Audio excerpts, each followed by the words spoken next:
staff to the Planning Commission on the general plan consisting of the draft general plan, responses to comments and addendum,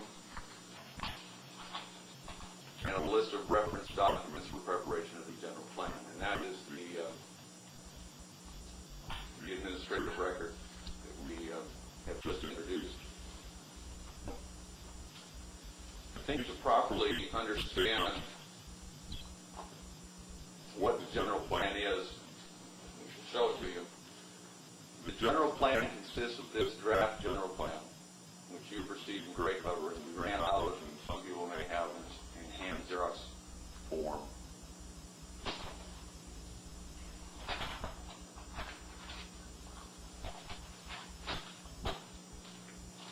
Document dated May 4th, 1987, and entitled Response to Comments on Draft Environmental Impact Report for the Draft Environmental General Plan, Emeryville General Plan, and Addendum to the Draft Emeryville General Plan. That document contains the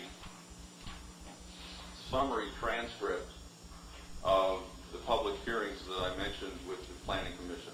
It consists of the comments that were mentioned orally at the public hearing, followed by the response by staff. It also includes those comments. I mentioned that we got a number of letters. It also includes responses to the comments contained in those letters. The second document or section of this document is a memorandum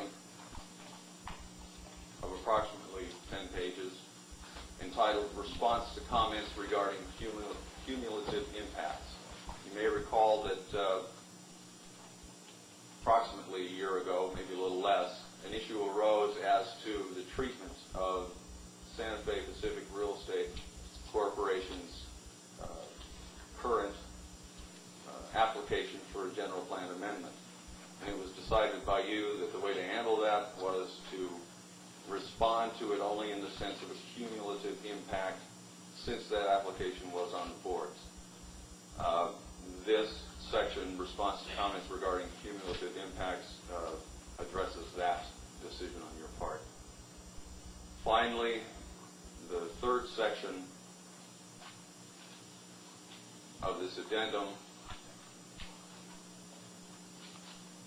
is entitled Further Staff Comments, and that consists of copies of the general plan pages with suggested staff comments shown interlineated on the actual page of the general plan.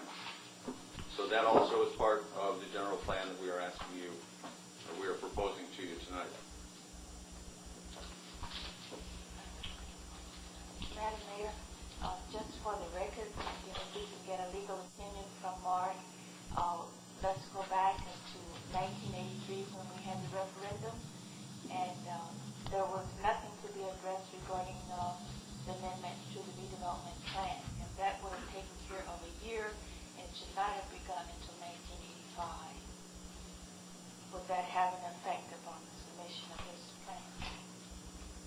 I note that there's some things in here that have been addressed to Mark Buell, and it goes back a few years. In regard to the EIR report too, goes back to the amended redevelopment plan. Okay. Can I continue, Madam Mayor? Thank you. Go right ahead. As I said, those were the I did documents. not get an answer, Madam Mayor. That this is clear. This I'm is not clear. sure what the question is. We had a referendum that nothing during that year was to address the redevelopment plan. This has no effect upon it. All right. As I mentioned to you, this document went to the Planning Commission on May the 4th, this document being the response to comments on draft environmental impact report and addendum to the draft general plan. The Planning Commission then made certain changes in keeping with staff's recommendation and also on their own motion. Those changes are details in this memorandum, which was sent to you by the Planning Department on May the 11th, 1987, and it is titled Summary of Recommended Changes to the General Plan from May the 4th, 1987 Addendum. And we would ask that that also be included in the administrative record as part of the general plan. Basically, the Planning Commission voted to uphold, if you will, all of staff's recommended changes and their response to the various comments with one exception. And we'll go into that exception with a little greater detail. Actually, there were two exceptions. In one case, staff recommended that the general plan be amended with regards to option area 3, which is the land holding south of Powell, owned by Santa Fe Pacific Real Estate.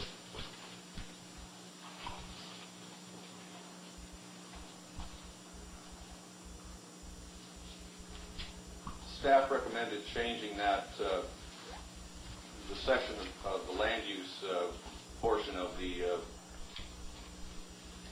general plan to indicate that the property in question was currently being studied as part of the, if you will, the trust report, the State Pipelands Trust Report, which, as you know, is ongoing.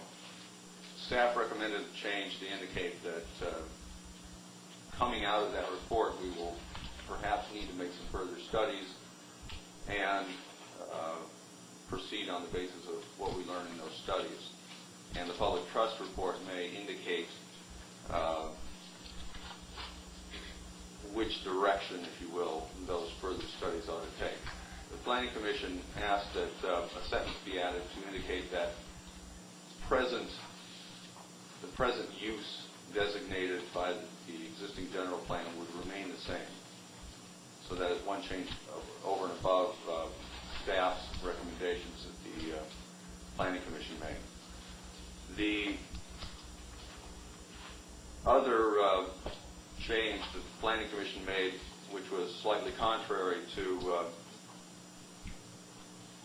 the recommendations of staff, occurred on page 3-27 of your draft general plan, and actually 3-26 as well. On page 3-27, you'll find Table 3-10, Housing Program 1986-1990. Staff recommended that under action number 5,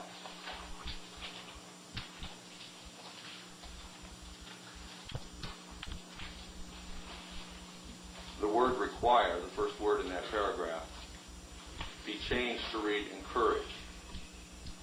So that action 5 would then read encourage mixed-use projects greater than 200,000 gross square feet to provide 20% of the enclosed space for residential units affordable to lower-income households.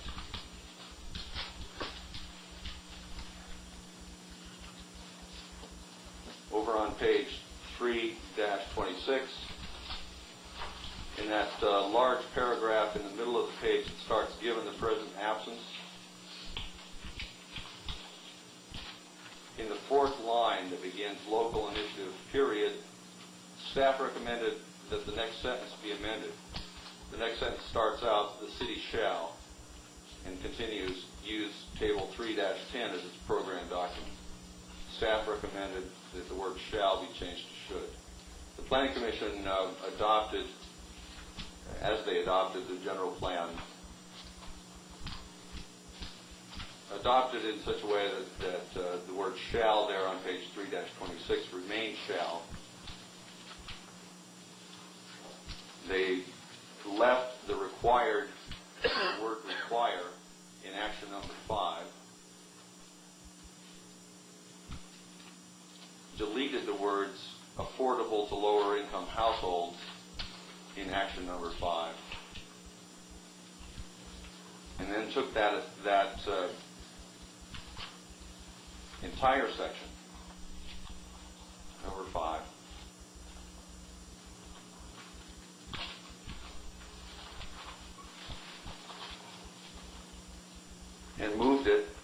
page 3-98.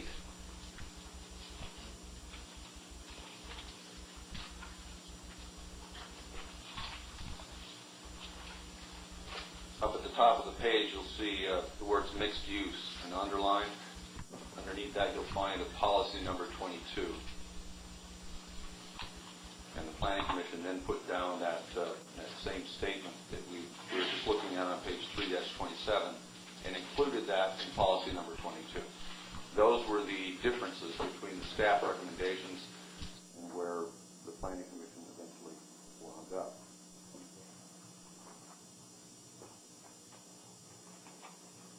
Excuse me.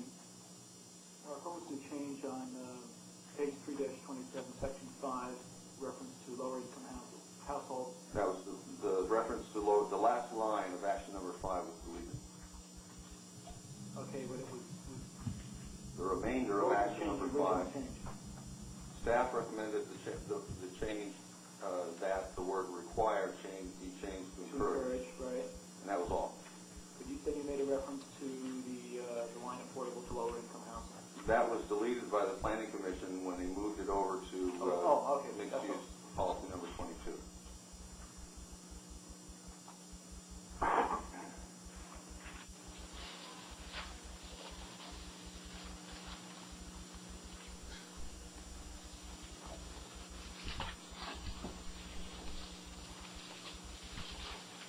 You've received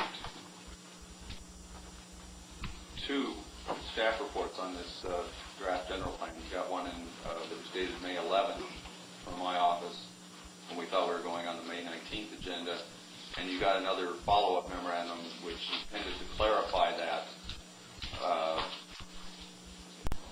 in the general plan.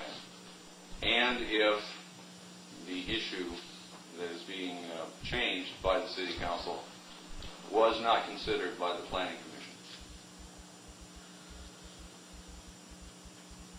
Staff, therefore, tonight has 2 further minor changes that we are recommending to you. The first one is very minor, and that is the City Attorney Department's recommendation that the sentence regarding the Santa Fe Pacific property, calling out the fact that the existing Emeryville general plan designates that property as open space, be deleted. This is not something that staff is particularly excited about, but we do feel that it is somewhat redundant since it is, of course, the case. And it has been said in various other portions of the documents, including the responses to comments. And so therefore we would recommend that that statement be deleted. The second major change relates to the article number 5 that we were just discussing. Staff believes that, and urges you, to basically undo what the Planning Commission did with action item number 5. We're recommending that you take it back out of the mixed use category on page 398. Put it back as a action number 5 on table 3-10, page 3-27. Change the word required to encourage, and add back the language of affordable housing. The reason that staff is recommending this is twofold. First, there is a legal concern. Again, state planning law dictates that a general plan is invalid or can be invalid if it is not internally consistent with itself. In other words, you can't make a statement in one place and contradict it in another. We believe that the thrust of the Planning Commission's change to action item number 5 does just that. Our reasoning is as follows. The general plan, as written by Sidway Cook, included a mixed-use land use category. If you look at the land use map in the general plan, you'll see that the mixed-use district is very large indeed. It comprises major sections of the bayfront and even spills over into East Emeryville. under standard planning thinking of mixed use. A mixed-use zone is one in which you can have various different kind of uses existing in the same district. So in other words, as you go down the street, instead of finding office building after office building after office building as you would in an office building district, you can find an office building next to a residential building, next to a retail building, next to whatever else is included in the mixed-use district. A mixed-use district under standard planning thinking is not one in which there are mixed uses in each building. And what we have here is, at least as to large parcel developments, a provision which forces that. We think that that makes this general plan internally inconsistent in this regard. And I'll draw your attention to number 22 under mixed use on page 3-98. What's left in what remains in that section is what Sedway Cook drafted, and I'll read it to you. A mixed-use district is provided to encourage a mix of different land use types in a planned and coordinated development program. Provided that the uses are properly cited and designed, this designation would provoke combinations of residential, commercial, and industrial activities within the same vicinity, and even in the same building. So you see that Sedway Cook called out the fact that of mixing uses in a single building as something exemplary, something that you have to use the qualifier even as to. Hotels would be permitted within this land use classification. These areas should encourage a high level of social interaction and pedestrian activity and so on and so forth. I did not want to make this recommendation to you without checking with the document's author, and so today I called Paul Sedway and we discussed this item, and he confirmed to me that their intent was the standard planning intent, that this should be a mixed-use district and that there should be no forced mixing of uses within a single building. In fact, that's a fairly rare occurrence at all anywhere, as he remarked to me, and he pointed out the rather famous example of Fox Plaza as the one notable exception to the rule of mixing uses in a building. So from that standpoint, staff is recommending that you make the changes I outlined earlier. We also have from the redevelopment agency a recommendation along the same lines, but for different reasons, requiring this admixture of uses and making it a requirement. We're informed would make it extremely, if not impossibly, difficult to obtain financing for projects, particularly on large-scale projects such as would happen with 200,000 square foot projects. Therefore, rather than see large developable parcels simply go fallow for want of financing, the redevelopment agency is joining us in this recommendation as to this issue. Those are the minor changes that staff is making. As to the first one, it's extremely minor, and as to the second one, it may be substantial, but it is an issue that the Planning Commission has already considered, and so we believe that the City Council can go ahead and make that change. Now, staff is not here tonight telling you or proposing or in any way intimating that this draft general plan is a perfect document. I don't think that statement can be made as to any general plan existing in California today. I think it's impossible to do that. However, a great deal of work has gone into the production of this document, not only by Sedway Cook, but by your staff, by your Planning Commission, by your citizens, residents, business owners, and developers in the city. And we think that we have the general plan in a shape that it is adoptable, that it is a legal document, and that it follows, in large measure, the policies and objectives of the citizens and the city council of the city. One comment that we did get very often during this elongated process was, if you pass the general plan, I have to close up my business tomorrow because you've changed my land use designation or something like that to some other land use. That's simply not the case. The general plan has a horizon, if you will, of 20 years, as stated earlier in the document. It recognizes that the zoning ordinance, which will follow up very soon upon the adoption of this document, will have a non-conforming use section in that zoning ordinance. No one is going to be put out of business tomorrow by your adoption of the general plan tonight. No one's going to be forced to close their doors. No one's going to be forced to move. There will be no sudden overnight changes as a result of this general plan.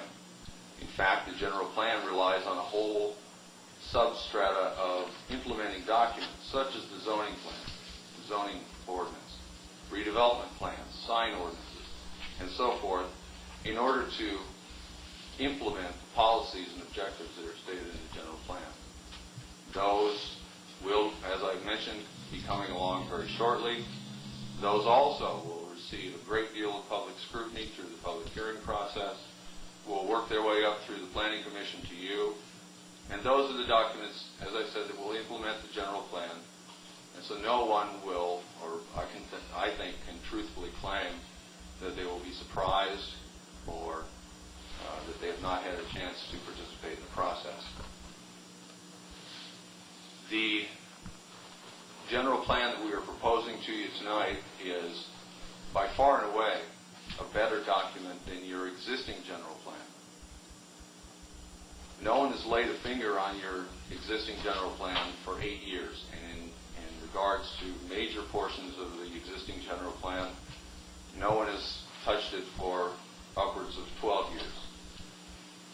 We don't believe that that document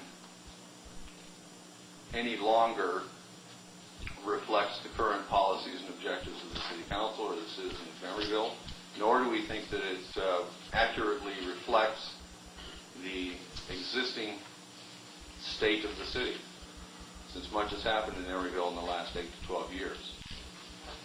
Therefore, we think that while this isn't a perfect document, we don't claim it to be, we do think that it is eminently better than the one that you have to work with. It will give staff a much better guidance, set of guidelines by which to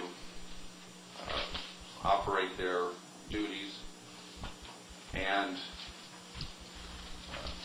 will lead to coherent implementing documents such as the zoning ordinance that will make it much easier for us to operate. There are two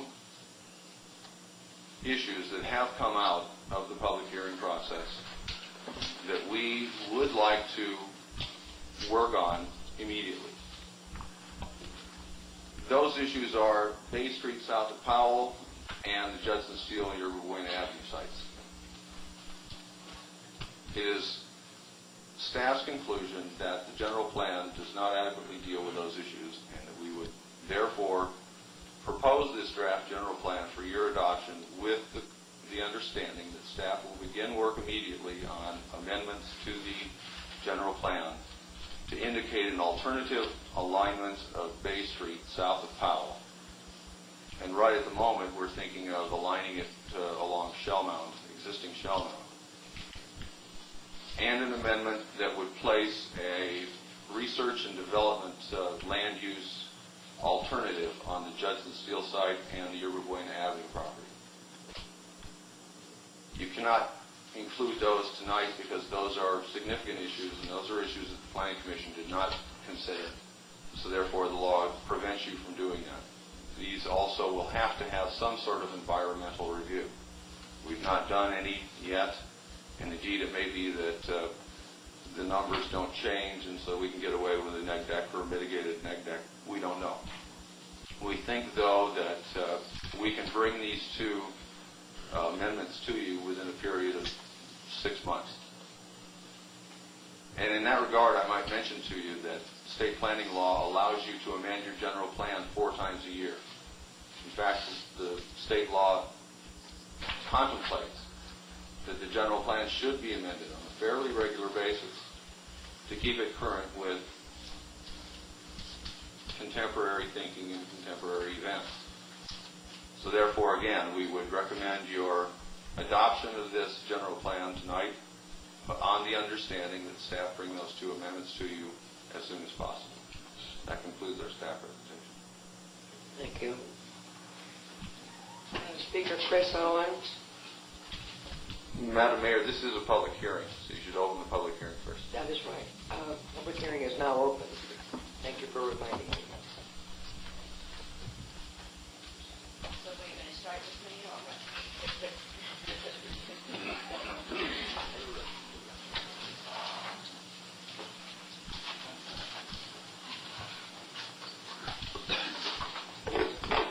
Madam Mayor, dear City Council, my name is Chris Owen.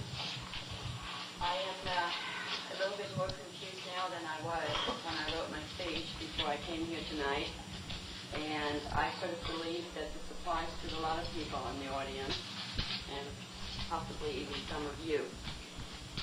I'm concerned that some of the vital issues that were discussed in length at the Planning Commission hearings and at our level for the last year were just simply not dealt with in a fashion at least not satisfactory to me. One of them was the mixed-use requirement of 20% housing that was passed by the Planning Commission on a 4-3 vote. And it was late at night, and in my opinion, one more of the Planning Commissioners very easily could have gone the other way had it not been so late. Needless to say, I did not want to put that requirement on anybody. And it was a requirement on our commission that if you do a project over 200,000 square feet, you must have 20% residential. I wanted them to have the options if they wanted to find, but if they didn't need to. Now, am I to understand, and may I ask our city attorney here directly, by you recommending that that be changed from requiring to encouraging, it is not something that necessarily has to be done? Yes, and maybe for purposes of clarity, I should read you exactly what staff is proposing. I have a copy of it. Staff is proposing that you adopt a general plan which has an action item number 5 on page 3-27 that states, encourage mixed-use projects greater than 200,000 gross square feet to provide 20% of the enclosed space for residential units affordable to lower-income households. So that then does give anybody the option to do it or not to do it. Yes. Okay, then that tends to, I believe, satisfy my concern with that issue. I have another specific issue, and that was the Sedgwick Cook's plan really allows a lot more density, especially in the bayfront, than the projects that have been submitted to us are calling for. And one of my concerns as a resident of Pacific Park Plaza was the Clausen proposal for a high-rise office building, which is directly north, immediately across the street from Pacific Park Plaza, which would block the views of such wonderful people such as Tom Fox, for instance, who lives right there. And when we discussed this particular issue at the Planning Commission, because we were responding to some of the letters we had from different owners in the area, we basically decided that we were going to restrict that to 4 stories. Now, was it 3 stories? 3 stories.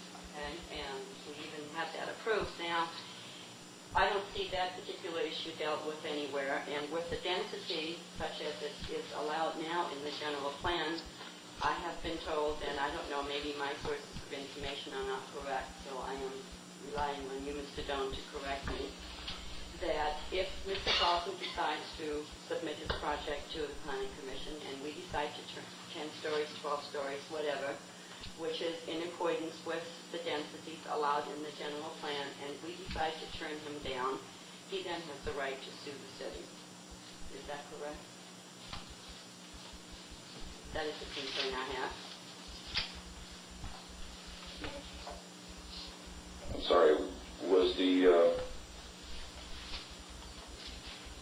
hypothetical that Mr. Clausen gave me was something greater than 3 stories? Well, he has submitted the plan already, you know, and he had written a letter also to us that he wanted to build a high-rise on that corner, and we specifically dealt with that issue, you know, in our last public hearing, I believe it was. And so I'm concerned with not that issue not specifically being dealt with and adopting the general plan, that he can come and resubmit his project, and then the city is possibly going to get sued. I'm just sort of trying to prevent that. And I don't know what reasons we would have to deny his project if the density allows the higher use, just because we don't like it. Mr. Block wrote a letter, according to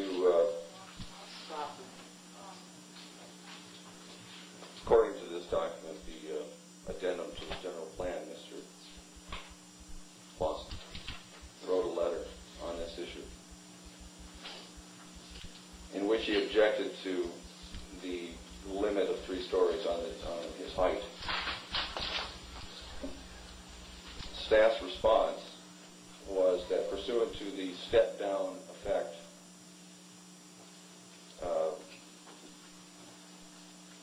which the general plan calls for, Mr. Clausen's building should indeed be of a lower height than buildings surrounding it. And then goes on to say that giving these concepts, the property at 1719 64th Street should not be developed as tall nor as densely as its neighbors, Pacific Park Plaza and sites further east. However, it would make sense to amend figure 3-18, page 3-108, to show the property with a mid-rise, parenthetically 4 to 6 story building form. This amendment would be consistent with the draft plan's policy. You answered my question by telling me you can get up to 6 stories. Well, as a maximum under any circumstances, yes. I think Mr. Clausen has a couple other hurdles to overcome, though. This is merely a statement that it would make sense to do that. And so we are not making any kind of a... So then there possibly are other ways that we can find to not approve the project and not have him... Well, not at something above 3 stories. Okay. All right, a couple of other inconsistencies. And the off-ramp system of the 880 interchange. You know, the city has signed an agreement with Caltrans, and there is a configuration that has now been established, right? The general plan of Sedgwick Cook still shows it in the proposed fashion. Shouldn't that be changed? Yes, it's a housekeeping matter. I've got one more along that same line. The idealistic overpass that we were going to build across the freeway for passengers to get from, you know, over to the west end. That obviously is never ever going to happen. That's right. Will that also go away? I mean, some stranger comes into town and looks at the general plan and looks at that and sees that. I mean, we already know that's not going to happen. So would that also go away? Yes, these are really housekeeping items to reflect the current status of the city more than anything with any real legal effect. You can't put the overpass, you can't put the walkover down in the middle of the Caltrans off-ramp system, and we have signed the agreement with Caltrans to put that particular off-ramp there. Okay. I think I will leave some of the other comments to some of the other people who I thought we wish to speak. Thank you. Thank you, Chris. Al Chan.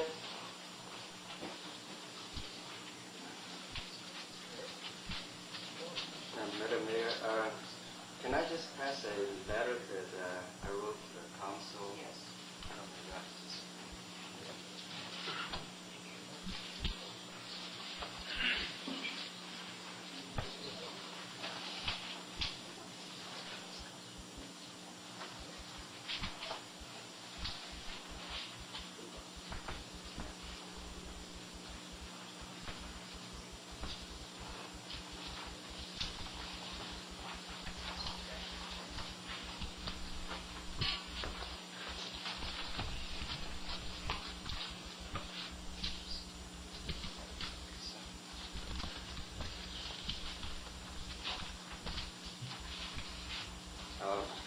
Please excuse my accent. I just want to read a letter. Dear Madam Mayor and council members, I'm writing this letter concerning a proposed project to build a 6-unit apartment at 1270 63rd Street between Door and Vallejo Street. According to the existing regulations, that particular lot is zoned for 7 units, but our plan is for only 6 units. After we submitted our application for review and processing, the Planning Commission passed the draft general plan, which is now up for your consideration. I would like to appeal to you to allow our project to continue to be processed under current rules and regulations for the following reasons. When we designed our project and submitted our application, nobody at that time really knew for sure as to when the final general plan will be approved and in what form it will be finally adopted. We had to design the project based on existing regulations to be economically feasible. The new zoning rules will drastically reduce the number of units allowed on that site, making it uneconomical to develop at this time, and the lot may have to stay private for quite a while longer. We have already invested a great deal of time and effort on the project. We have also spent thousands of dollars in preparing the plans and in filing fees. To a small developer, it is a significant investment and commitment. Our project is an architectural aesthetic improvement to the neighborhood in sharp contrast to what is out there now, a bright and empty lot. The city of Emeryville is booming with commercial and industrial development. There is an ever-increasing need for more affordable housing now and in the future. Our project will contribute in a small way to that need. In conclusion, in view of the awkward situation we are in, and in the spirit of fairness and for the reasons cited above, I hope the council will grandfather our project from the final general plan and be allowed to be processed under present rules and regulations. Sincerely yours, L. Chan. Madam Mayor, if I may offer with all due respect, Mr. Chan, what we're, I think, hearing is an appeal, and we're currently looking at the public hearing for the general plan. I don't know if this is the appropriate time to think about an appeal. I might ask the city attorney on that. Could you restate that? The letter that we have in front of us from Mr. Chan is regarding a project, and it's an appeal basically of a planning commission decision. We're currently in an open public hearing right now on the general plan, and I'm just wondering about the point of order as far as the appropriateness of continuing on this point. I don't think this qualifies as an appeal. Okay. For procedural reasons, nothing else. Yes. If this is being zoned for 7 units, does that mean that you can't build a 6-unit? I mean, just aside from this particular situation, if something is zoned or planned for in the general plan at a larger space and you decide, or a larger capacity, and you decide to build something smaller than that, does that mean you can't build something smaller? No, you can't. Mr. Chan's problem is he wants to build something larger. Yeah, because he said 6-unit, and it's zoned for 7. Under current zoning, it's zoned for 7. Okay, so how many units is he planning for now? Because that doesn't. 6. But it's. But the general plan would allow 3. Oh, okay, that's not what's clear in here, because it sounds like it's planned for 7. The general plan says 7, which is more than. Okay. So the general plan has 3. Yeah, based on the general plan, it would be 3. Because I was just sort of caught in between, I don't know when the final plan will be adopted, and my project is up for review on the June 24th Planning Commission meeting. So it's sort of stuck in the middle kind of thing. In looking, Madam Mayor, in looking at the general plan, what that's saying at that point is that I believe you can have up to 7 units per acre on the low density? Or is it Low is 20 units per acre. 20 units per acre? Then what you're saying is the lot size are divided into that would only allow you 3, and your application's for 6.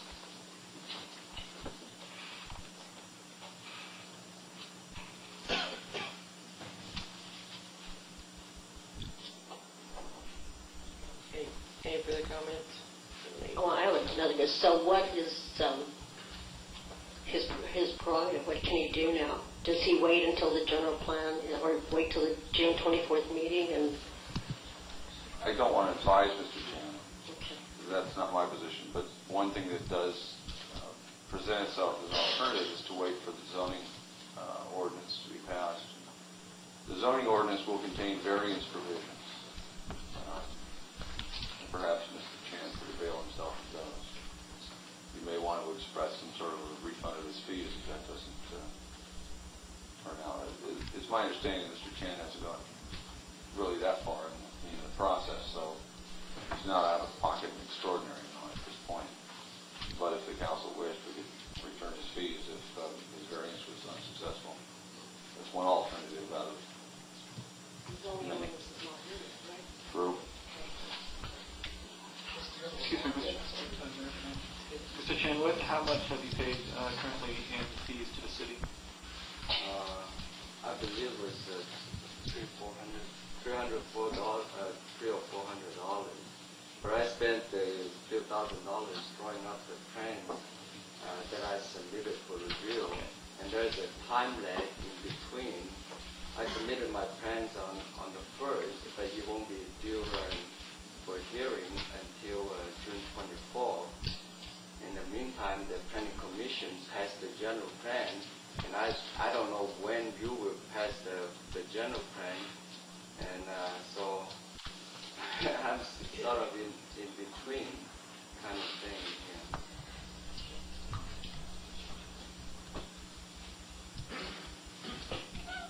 Madam Mayor, Yes. staff is sitting and looking like they don't quite know what to do. What do we do with this gentleman? Mr. Chan is in the unfortunate position of being caught in the general plan process and wanting to do something that the general plan doesn't allow. He's asking for relief. I believe that the council could grant him the relief by a motion grandfathering Mr. Chan because his application was received prior to the general plan being passed. I don't recommend that you do that. What was the thinking? What was the thinking that went into restricting this to 3 units? I don't. What's the size of the area, and what are we? The low density alternative proposed by the general plan, and you can find that on page 3-91. This is the low density alternative. Calls for 20 dwelling units per gross acre. By many city standards, that's not low density at all. That's quite dense. Mr. Chan, however, is proposing something that would be about twice that dense on a square foot basis. It's a small lot. It's 7,000 square feet.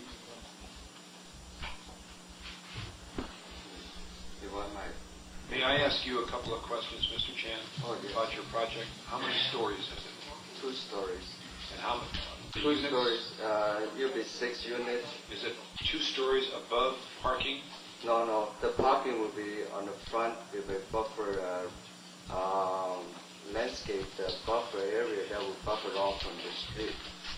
So How many cars would that accommodate? You'll have 9 parking spaces on it, All right. and it's a 2-story building. And what size apartments and square footage would they be? They are 3-bedroom units, 1 bath, and they are designed such a way is very efficient, about 700. They are not very big units. Did you say 3 bedrooms with 700 square feet total? Well, yeah. This is a you don't lose any hallway space. It's a very efficiently designed way. We made it small. Is that this to cater for families that have a daughter and a son. That each would have a bedroom and make a bigger bedroom and sort of put them together, that kind of situation. Excuse me, Walter, if I may, clarify that. Well, that was 3 bedrooms at 700 square feet? Yes, sir.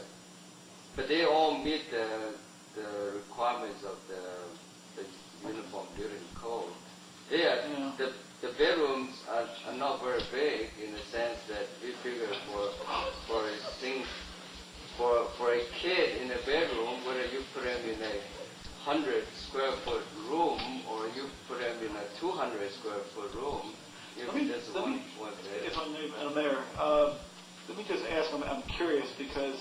Tom, excuse me, when you do that, would you look at her even, just so, I did, well, let her reply before you say something. This doesn't matter courtesy. Dottie, would you like to reply to that? We're at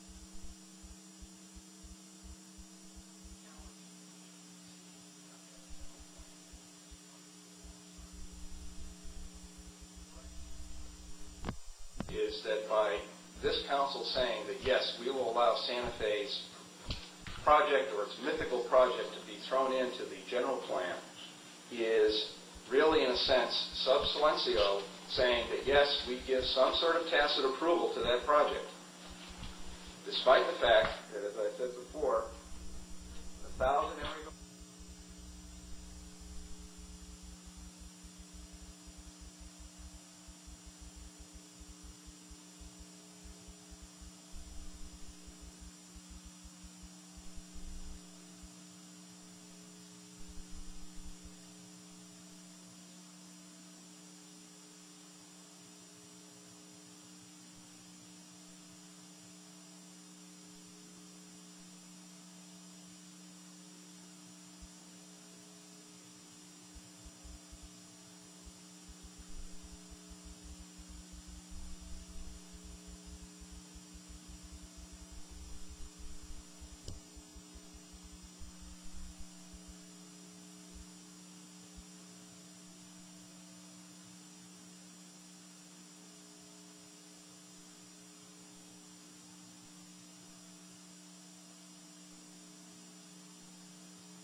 Item 4, a gentleman by the name of Vern Cummings makes that point. It's my recollection that Mr. Bert Donnelly from PG&E also made a oral presentation along the same lines, excuse me, at another of the Planning Commission public hearings, although it may have been in a letter that I'm recalling. The response is now as it was then. And let me again reiterate, as I mentioned earlier, this general plan will not cause PG&E to cease its operations on the north portion of their site. It won't cause the spur to be closed. It won't cause there to be a park to be constructed there tomorrow. It simply designates the land as a park site for general plan purposes. Madam Mayor? Yes, Mark. Mark, I hate to interrupt you, but didn't we at one time have discussions, both written and oral, with PG&E towards the possibility of their building a structure on that? Yes, we did. At that location, the northern end. In other words, we had verbally given approval to a 6-story structure there, as I remember. We didn't get that far. I thought they submitted There were some very sketchy right. plans. That's kind of what they were talking about. There was an oral presentation made one night at council meeting, I believe, that mentioned a 6-story repair facility at that location. Yes, you may recall that. Encouraged them at that time. Yes, we did. You may recall that that was in connection with then Executive Director John Anderson's desire to make the rest of the PG&E site a film center. Also in this Available document, to the city. yes. Right. Also in this document, addendum to the general plan, you'll find Mr. Anderson's comment regarding that whole PG&E facility, in which he urged the Planning Commission to consider that and those ongoing negotiations in their dealings, in their deliberations over the general plan. It is long been the desire of the city to obtain that land from PG&E for whatever purpose. Is that correct? Yes. And the fact that it was being discussed at that point only as a film center doesn't negate the fact that we still would be very interested in obtaining that, if not for the city, at least for private development, instead of as a storage yard. That could very well be true, but to complete the chronology subsequent to those statements and meetings, PG&E wrote a letter to the city in which they backed out of the deal. I understand that. It was at that point that we proceeded along this course. Yes, I understand. Again, the general plan won't prevent us from going forward on that course.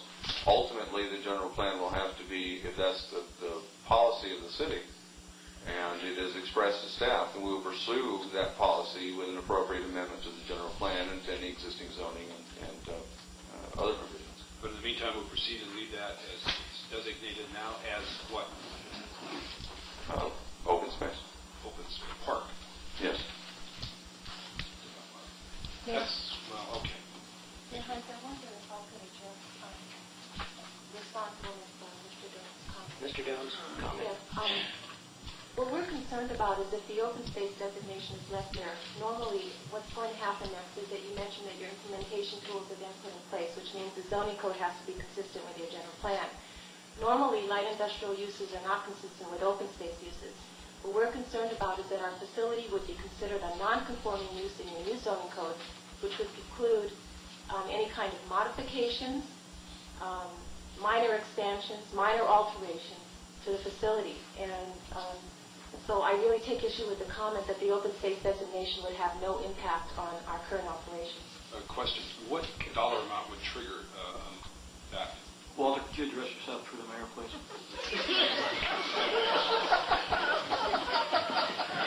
Yes, Walter. What dollar amount would trigger that? I don't know. It depends. In the various zoning codes that we've seen throughout the Bay Area, some zoning codes do specify a dollar amount. Other zoning codes with non-conforming uses just say minor alteration, and it's primarily left to the discretion of the planning director as to what constitutes minor alteration. There was a great deal of consideration of the issue of non-conforming uses. If you look through the addendum, you'll see that every third comment concerns, someone's concerned that they're going to be out of business tomorrow. All I can say is that the proposed zoning ordinance, which is on paper and will be coming along shortly, contains an amortization period for non-conforming uses of ample time. It's way out there. The triggers for invoking the existing zoning provisions at the time someone wants to make a change, as I recall it, are calling for something substantial by way of change to the property. Again, my recollection is that it takes something like 25% of destruction in the case of a hazard, or 25% of existing building area in the case of an expansion. That certainly isn't minor, and we don't think that given that sort of very liberal non-conforming use provision that we have in the zoning ordinance, that PG&E's concerns expressed tonight are well-founded. Does that answer everyone's question? Madam Mayor? Yes. Mark, could we say also that if when we got down to the point of drafting the zoning ordinance, that PG&E came in and said this is what we foresee our specific needs to be in the future, and the building date wouldn't fall into your plan for amortization, then could they in fact gain approval for that building and delay their construction until a later date?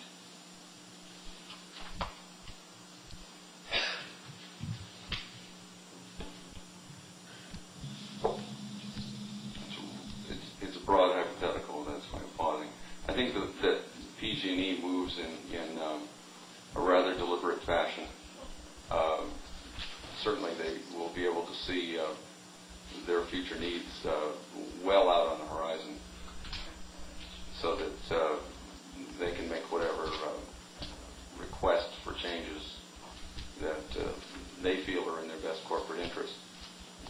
The immediate example that springs obviously to mind is Santa Fe, which saw what they wanted to do with their property in Emeryville and submitted a general request, an application for a general plan amendment, which of course is available to any property owner in the city. So we just don't see that PG&E has any real concerns there. No other questions? John Gooding?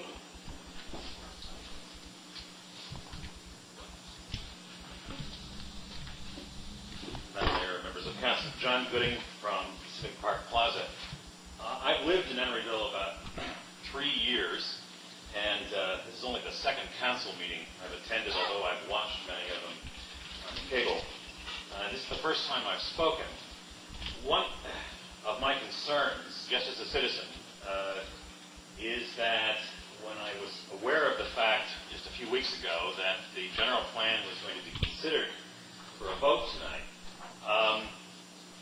that so much, and what I've listened to so far, I am concerned about the staff's desire, for reasons that are unclear to me, to insist on a vote tonight.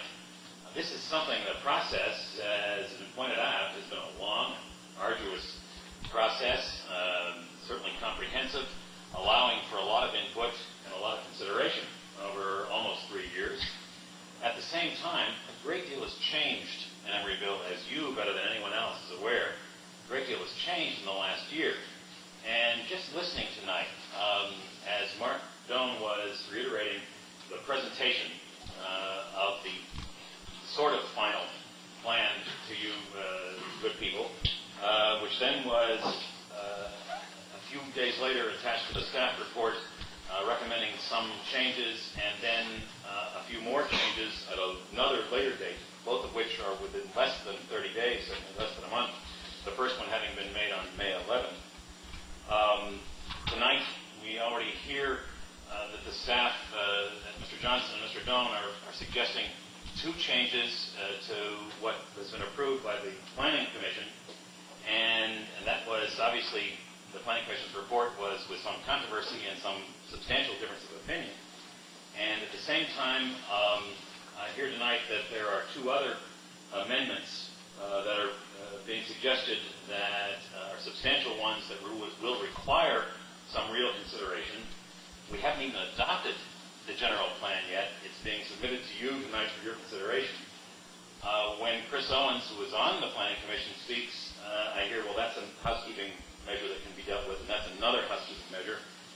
And it may very well be that all of that is legitimate, and it may very well be that the general plan, as is being recommended by Mr. Johnson and Mr. Doan, should be adopted. I just am uncomfortable, and I suspect that maybe you are, because there are others yet who wish to speak, and there seem to be some real legitimate concerns that it seems to be moving all of a sudden after nice, good, deliberate process. I don't know how you people are feeling, but I'm feeling a little rushed.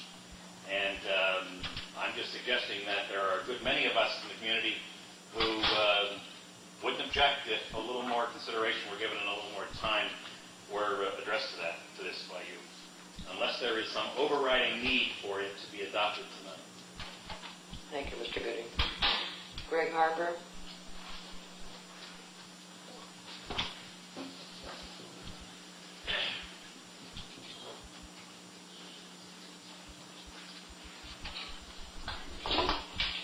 Madam Mayor, council members, Greg Harper, 1420 45th Street, and Chairman of the Planning Commission. I wanted to address some of the points regarding some of the staff's recommendations in opposition to the plan that the couple of aspects of the Planning Commission passed. My first question, though, is one that I just want to get clear from staff on. Does any of the recommended changes have anything to do with the 200 low-income units by the end of 2000? No, staff's not recommending any change to that. Okay, just wanted to get that clear. Okay, then my first point is on the delete the open space designation. I think most of the commissioners felt that clearly stating that the shoreline was to remain in open space until that trust study was completed, and that this plan specifically did not change that open space designation and left it as such is important. And nowhere else in the plan does it clearly say that. There's a lot of language in there about, well, we've got this trust study going on, and we're going to see what all happens until then, but nowhere else does it clearly say, until then, this is the status. And my feeling is that if you remove that sentence, you put ambiguity into the plan as to what the exact status of that parcel is. And secondly, I think that the plan has lots of redundancies in it. I mean, it's just not. If you were to pick them out, we could spend here all night. But I don't think that's one. Secondly, on the mixed use, I think that one of the problems I have is that I think staff is assuming that a mixed-use project is anything that is built in a mixed-use area. And I don't think the Planning Commission was assuming that. And the language in the plan says a mixed-use project over 200,000 square feet, that's a very large project, shall have 20% residential in it. I think that we have to reflect that. I think my opinion of a mixed-use project is one that comes in from the developer on a mixed-use basis, because I agree with staff. Just because you have a mixed-use area does not mean that every single proposal has to be a mixed-use proposal. But if a proposal does come in on a mixed-use basis, and if that proposal is 200,000 square feet or greater, that's when the commission said, well, in that case, then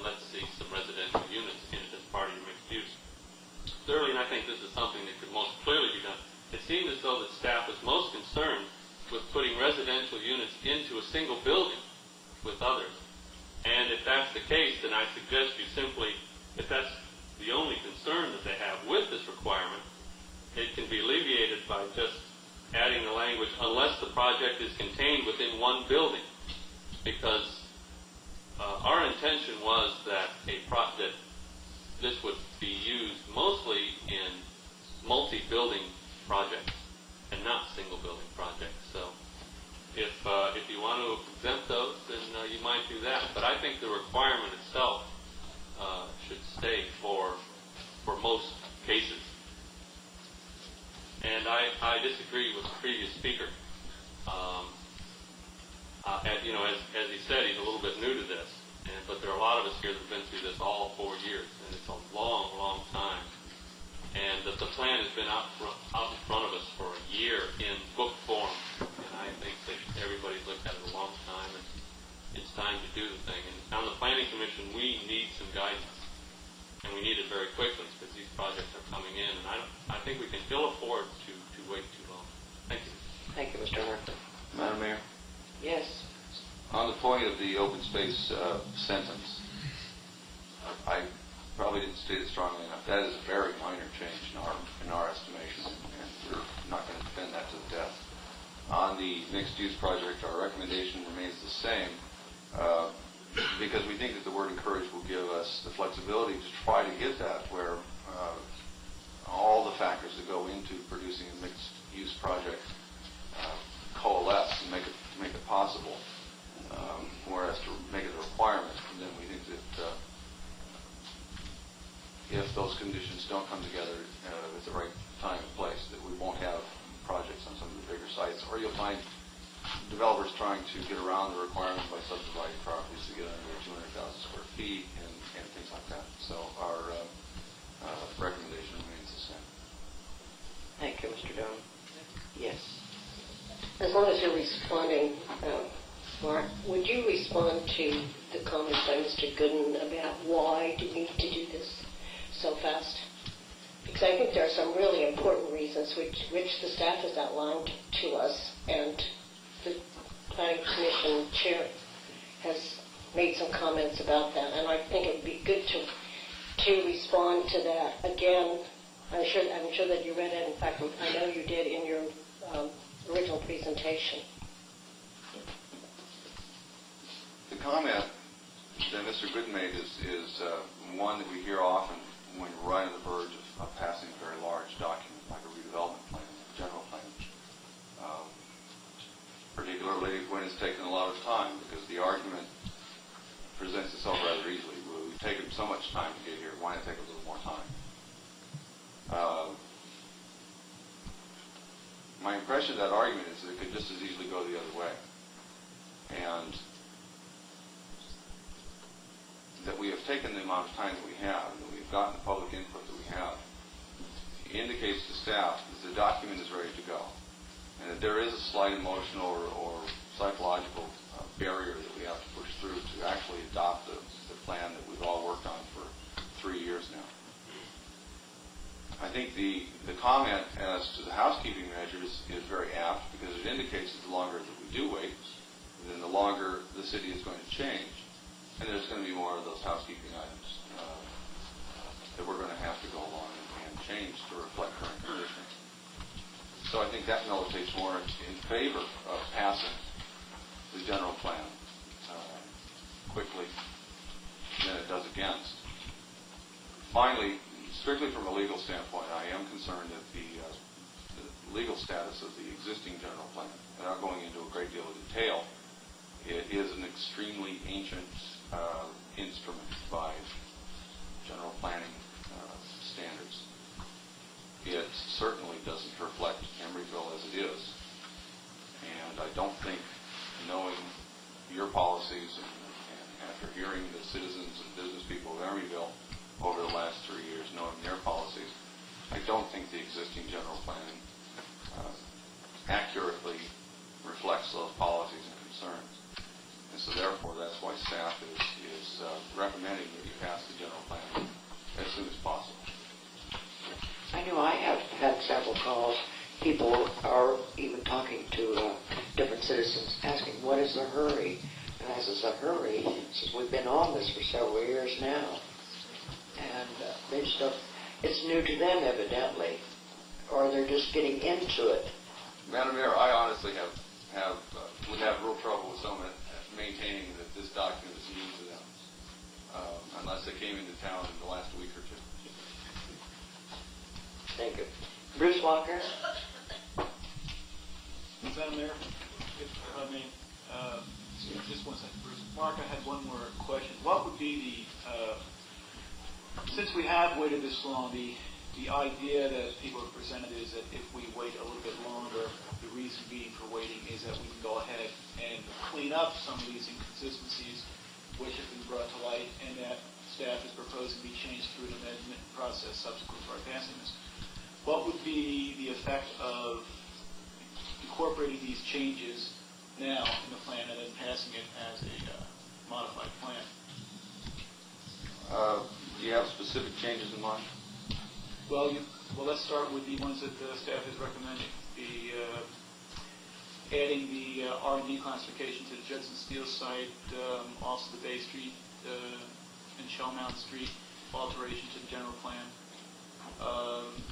Chris Owen brought up a concern about, or Dorothy Bollinger had to me earlier, about office space being designated where David Martin's current shopping center is going up. I mean, what happens if we collectively would take these and roll them into an amendment to what we have in front of us? What would be the effect? Let me clarify what the law is on that. You can make minor changes tonight or any time before adoption of the general plan. The constraints are, it must be minor in the sense that it cannot have an environmental impact. And it must be clear that it cannot have an environmental impact, or at least a significant one. Second, the change must not have, or must have been considered by the Planning Commission. So the reason we are distinguishing between our two minor changes, i.e. the 20% mixed-use issue and the sentence on the open space, is because those are both minor in the sense of environmental impact, and the reason they are is because they were looked at in the document, and they have been environmentally reviewed. And they have been reviewed by the Planning Commission. So you overcome both of those hurdles, and that is why staff recommended those as minor changes to be made tonight. As to the Judson property and the Yerba Buena property and the Bay Street realignment, those are issues that both were not looked at by the Planning Commission, nor have they received any kind of environmental review, even preliminarily. And so therefore, sitting here tonight, we can't say what sort of environmental impact will come out of the preliminary studies that go into leading up to your decision as to whether to make or submit a negative declaration, a mitigated negative declaration, or an EIR on the project. That's why we're calling those two out and saying we'll bring those along as amendments. As to the housekeeping items, I don't, sitting here tonight and off the top of my head, since this is the first time I've looked at the issue, I don't think that you would have an environmental impact by deleting, say, the pedestrian overpass that's shown touching down in the middle of the intersection, by redrawing the intersection to show how we have contracted with Caltrans to construct it, by showing the all already done approvals and acknowledging the fact that the shopping center is under construction, the old Boxcraft site, and therefore the land use designation on the map is inappropriate. I don't think those would have environmental effects because you're simply acknowledging an existing situation. The harder nut might be whether the Planning Commission considered those or not. I don't think they did. On the other hand, I don't think it's a real big issue and one that anyone would want to take extreme umbrage over if you tried to do those. So I guess the short of it is, subject to anyone on staff wildly waving their arms and saying, no, don't do that, Mark, I would say that you could probably make those three housekeeping changes tonight. More to the point, what would happen if we decided that, give me the worst case scenario, for not passing the plan tonight, and for going back and making these changes to the plan, and bringing it back to council in 3 months or 4 months or whatever. I mean, give me the worst case scenario for that. Worst case scenario would certainly not be having us come back to you in 3 or 4 months. A worst case scenario would be that we would kick over some environmental issue that would cost us 6, 9, or 12 months. Is that probable? We're asking for a worst case scenario. Okay. We then are confronted with the issue of what to do in the interim period of time. Let's say, for worst case, it cost us a year. For the last, the obvious first question is what you've been doing. You've been limping along during this general plan process for 3 years. Why should that cause you any concerns? You have to spend a few more months, or even up to 12. The answer is that your planning department staff, your planning commission, city attorney department, city manager, have all been confronted often with issues dealing with developments and other kinds of zoning matters in the city, where there really is a very, very fine line as to whether we are doing the correct thing. And it's hard to tell whether we are doing the correct thing or not. And so we are proceeding on a lot of very big developments involving a lot of big dollars with a background of required legal documentation that staff really is not happy with. And I don't think I could state that strongly enough. Staff is very unhappy with your existing background of legal documentation in the planning and zoning field. So we would have to go, that would cost us that many more months of uncertainty. Let me say that it's not in anyone's interest, particularly business owners and those in the development community, to want to operate in that atmosphere. I think that you will find consensus in the community that the better place to operate is a city that has its act squared away, rather than one that is floundering and has documents that really can be called into some question. So, man, can I Excuse me a moment. Walter, the council isn't here.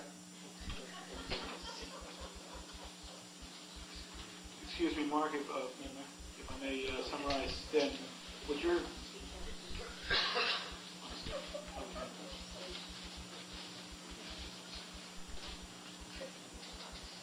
Excuse me. Then, am I correct in saying that what you feel that if there is an actual threat to any major development coming in, or minor possibly, but definitely to any major development coming in here by not passing this plan?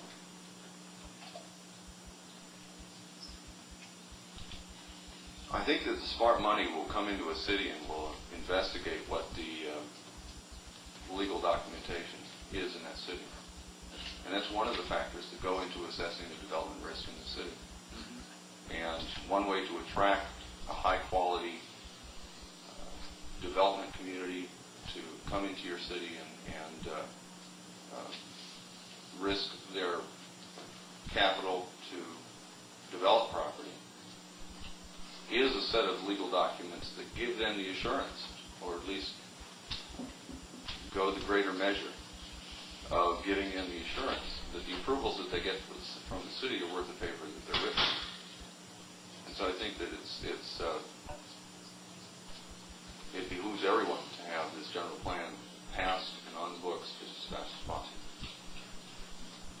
May I ask a question, maybe for clarification, nothing else? When we're talking of delaying, are we talking about delaying it until perhaps June 16th, or are we talking about delaying it 3, 4, 5, 6 months? Is that directed to me? Well, I don't mean to direct it to you, but I think maybe that's something you have to ask yourselves on if you want to act on the plan tonight, or do you want to continue the public hearing till perhaps the next meeting, or are you contemplating the idea of directing staff to go back and making a whole bunch of changes? Well, I was asking let me cut you off, Joe. What I was talking about was in a worst-case scenario.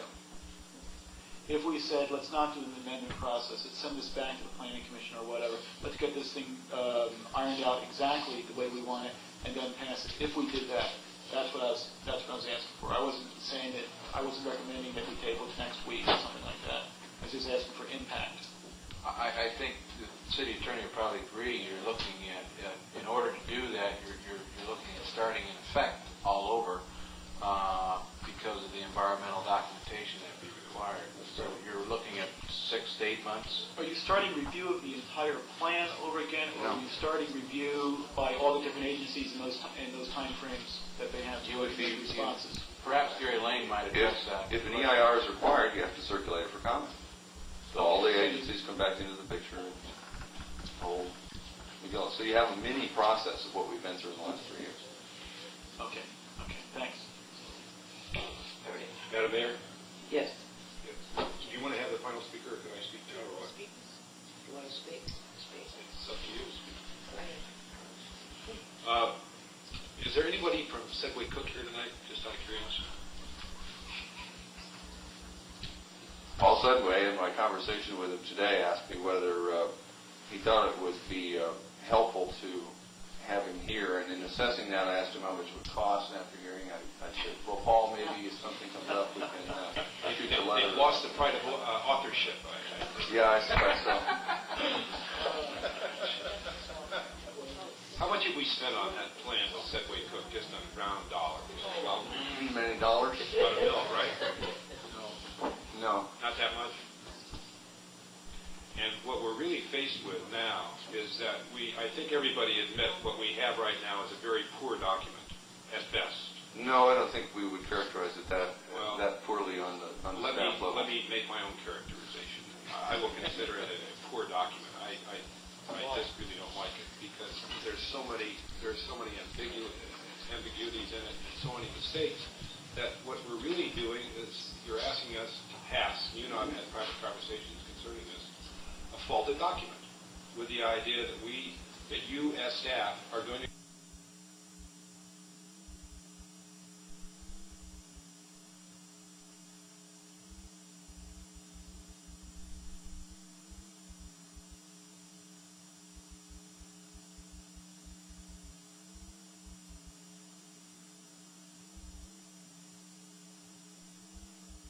people hold this trust right, there is generally a body or bodies.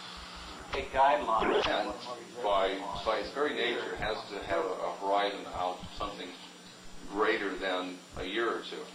Now, you can argue about whether it needs to be as far out as Sedway has put it, but I really very strongly differ with you that those are mistakes. Those are simply acknowledgments of reality, of the direction the city has gone in 3 years, and of staff's, both because of these changing events and because of the infusion of new blood and so forth, rethinking of those issues. That's very common and it's very normal. And in fact, I think that militates, again, in favor of putting this plan down and adopting it and having a basis to work with. Because those two issues changed during the 3 years that we were working on this plan. Now, who knows what else is going to change in the 3 months, 6 months, 12 months, or however long it would take for us to make the changes that may be proposed. I really haven't heard any additional ones.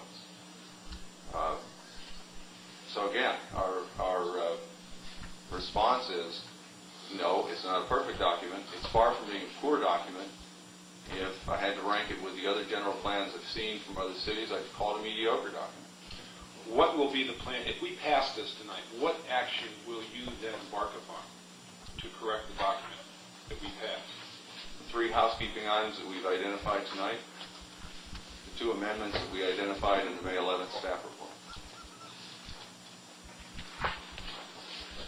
I think you should keep in mind a general plan should never be put in anything but a 3-ring binder. And the reason I say that is you will be constantly and continually amending the general plan.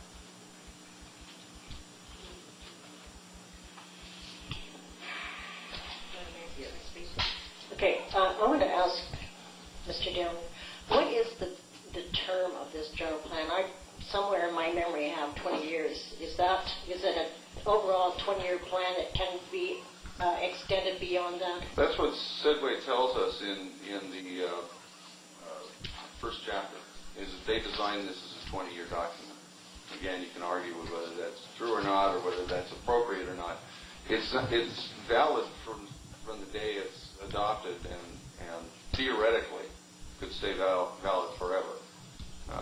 In practice, however, general plans rarely go a year without needing some adjustments.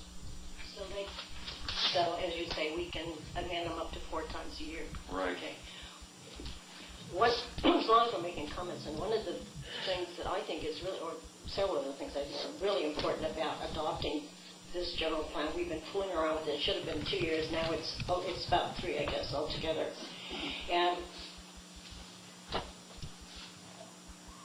one of the things that I think it does right now, because we don't have a general plan, is it keeps the staff from being able to accept applications for different projects and different developments because we don't have a development plan for you to work with. So we're taking everything on an as-project basis at this point, right? And that, I don't think we can continue to do that. We have already, in just the 3 years, eliminated some of the uses for open space and that sort of thing that we had planned to do at that time. The other thing that keeps coming up, and I think all of you would be very happy if we ever got a zoning ordinance and including a noise ordinance and the sign ordinance. Just last meeting, again, we had somebody bringing up an issue of a sign ordinance. We don't have a sign ordinance. We have a moratorium on signs, as a matter of fact, and we can't do anything. And it just seems that we really need to pass this document. And then, as we go, as it has to be amended, then we can do that at that time. But it seems to me one of the most important things we need to do is to get a general plan. The Planning Commission voted for this on a very high margin of votes to submit it to the City Council and there have been a couple of changes by the staff. And I think that we should leave that open space in there because I think it's very important that area is now zoned or in the plan as open space, not zoned. The Santa Fe property is now in the plan that we have as open space, but it's not zoned as open space, right? No, it's not. It's zoned residential. Okay, so we have conflicts between the zoning ordinance in that particular instance, at least, and the general plan that we have. And the general plan that we have, as Mr. Jones says, and I remember when that was done in 1976, 78, right. And it was deficient in certain elements at that time, which I don't want to go into either. Okay. But anyway, it seems to me it's very important that we do something about this plan at this time so we can proceed from there. Thank you. Norman, did you wish to speak before Dave Martin? I still have not gotten a chance. Yeah. Oh, that's right. You did wait to come back and sit down. Dennis Martin said it wasn't my death issue. I agree with Laura and also Greg. I think it's very important that it be included in the general plan, that is allowed to remain, that it's open space. And Mark, you did say it wasn't life and death issue, so I will have to defend it. Thank you. Bruce, I'm sorry.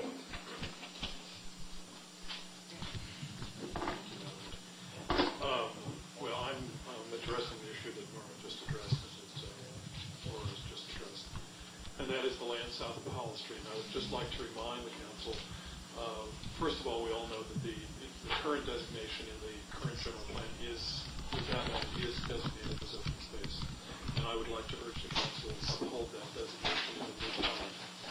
I'm sorry, are you speaking? Yes, can you speak louder?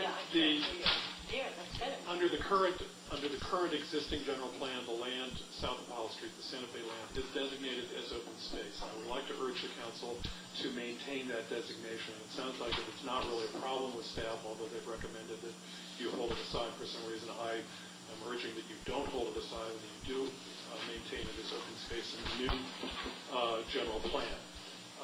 The Planning Commission has studied that issue very carefully, and they recommended and very specifically recommended that it be designated as open space, and I hope that you all support that position.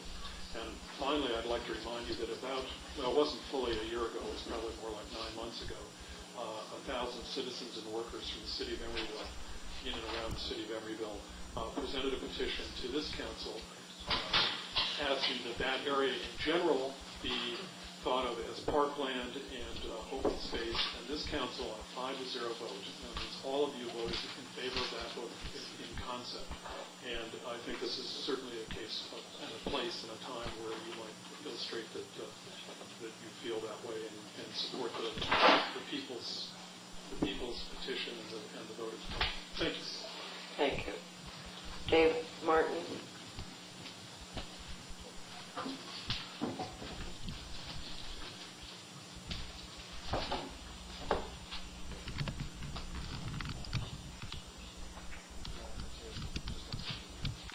Madam Mayor, members of the City Council, Ms. David Martin. As many of you know, I'm a significant landowner, particularly in the Bayfront area of Emeryville.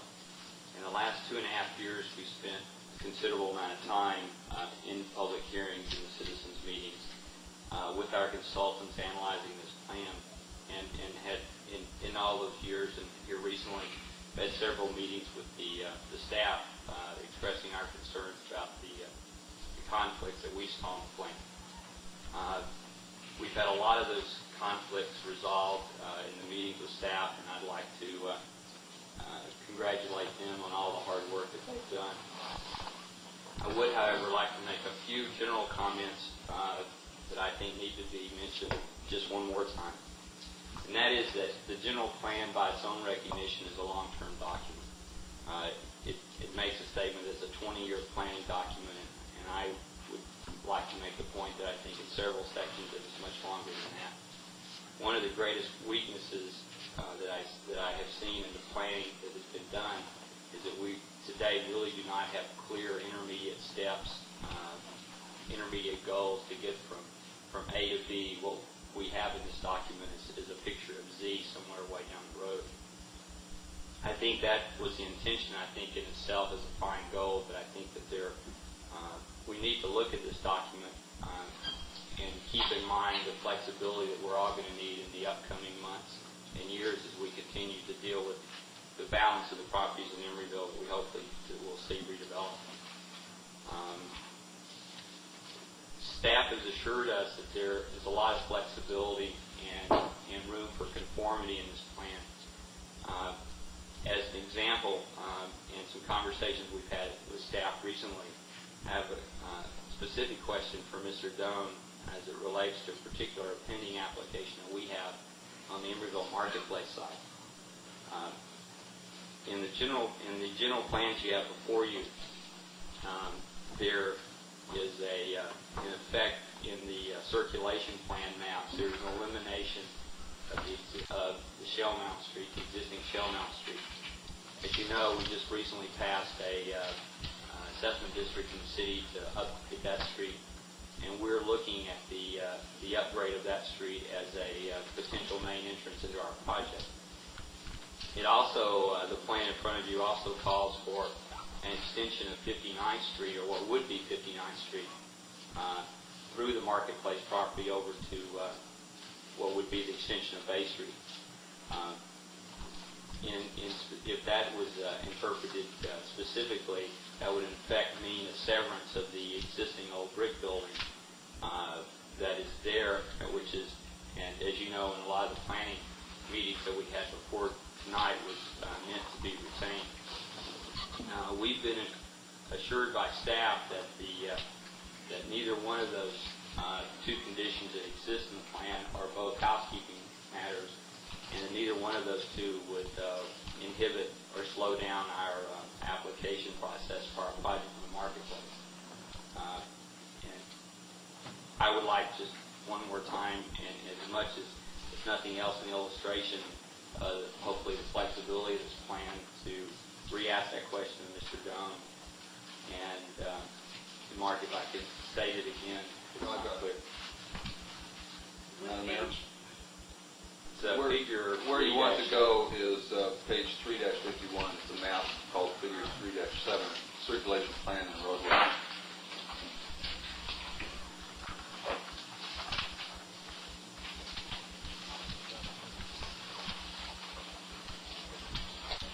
The first issue raised is the seeming absence of Shell Mound Street. This is a kind of a tough map to read, so bear with me. There's a faint, kind of a very narrow band of gray dots running north and south. That's the tracks. And that heavy black line just to the left of the tracks is bay. So that will orient you to the bayfront. And you'll see that, indeed, there's no Shell Mound there. If you scan the rest of the city, you'll see that a lot of other city streets are missing as well. What you need to do here is go to the text, and you'll find that what this map is intended to depict, insofar as the issue of the missing streets, is the streets that are shown there are streets to be improved one way or another, through intersection improvements, widening, in some cases creation of, in some cases directional controls, and so forth. The streets that Sedway does not make a recommendation as to in any way, shape, or form just aren't dealt with on this map. Okay. They're not dealt with on the map. It doesn't mean that Sedway is saying let's get rid of the streets that don't show. And that's what we would be acting on tonight if we did pass that. That is a statement of fact. Yes. Now, a much tougher issue is the 59th Street extension. If you find Powell there on that map and then go directly north, you'll see a heavy black line with a circled 4 on it that connects Christie and Bay Street. And that's the street that Mr. Martin's referring to. The first thing you need to do, and indeed, if you kind of eyeball how that where that street would be, it would indeed cut off a certain footage from the existing brick building on the Marketplace site. So the question becomes, how precisely, if you will, do we interpret this map in terms of the street layouts? The first help or aid that we get is in the plan itself, and that is in the first chapter where official maps and illustrative maps are listed. And I think that it is page 1-4. You'll see a heading over there that says plan maps and their interpretation. The plan says you'll find in here some maps. Some of them are going to be official maps and some of them are going to be illustrative maps. It then says that only official maps shall be consulted to determine how plan policies may apply to geographic areas. These maps include the circulation plan, figures 3-7, and a whole list of other ones. So what we have found so far is that figure 3-7 is indeed an official plan or map that must be consulted to determine how the general plan policies apply to various areas in Emeryville. Then you go on and read further. And it says, before an official map shall be given direct regulatory effect, it must be translated into a more precise map, usually a zoning map, with legally definable boundaries. And by that, what we mean is an engineer drawing, which sets out your meets and bounds, and so you can accurately set down precisely where a street or a boundary line is. Madam Mayor, could I offer a suggestion that we change this from an official map? Well, where I'm going to get to, Walter, is that we don't need to. Well, I'd feel more comfortable with it. Well, Is it possible to do that? I would feel uncomfortable doing that because I don't know how to affect all the other things. Let me run through the explanation, and perhaps that will satisfy you. Mr. Martin and I did walk through the plan on this issue, and I think it satisfied him. So, the plan goes on to say, after saying that there should be a more precise map created from these official maps, the principal rule to be followed is one of common sense. Taking a comprehensive view of all relevant land policies, the result must further the intent of these policies in a practical, workable, and sound manner. That goes on to talk about the Mylars that they have. The last paragraph in that section on plan maps says, once a definable and legally describable boundary has been established, or preliminarily established, it should be compared with any other non-physical boundaries in the vicinity, such as ownership lines, political entity boundaries, section lines, etc. Applying this common sense rule in practical or unusual preliminary boundaries should be revised, provided this is consistent with plan policy. So with that in mind, you then look at the plan text. I think that the message that Sedway Cook installed at that page was, okay, start with the map, but then check the text and come up with a common sense reading of what's happening. So you then need to go to page 3-49, which is the objectives and the policies of the circulation element.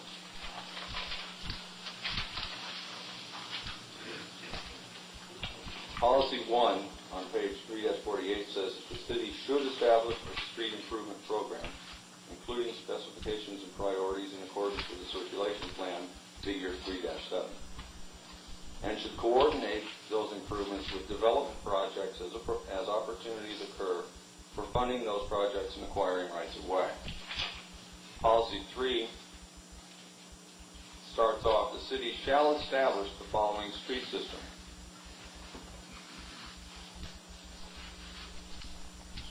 The next paragraph begins, city arterial streets, and that is the first category of streets in this proposed city street system. And by the way, the street in question is an arterial street. It's shown on figure 3-7. If you read that paragraph on arterial streets, and it says 5 arterial streets exist in Emeryville, and it names them.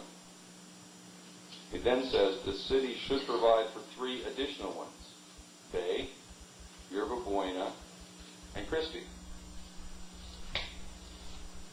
Nowhere in that paragraph does it say that the city should establish 59th Street as an arterial, much less where it ought to be.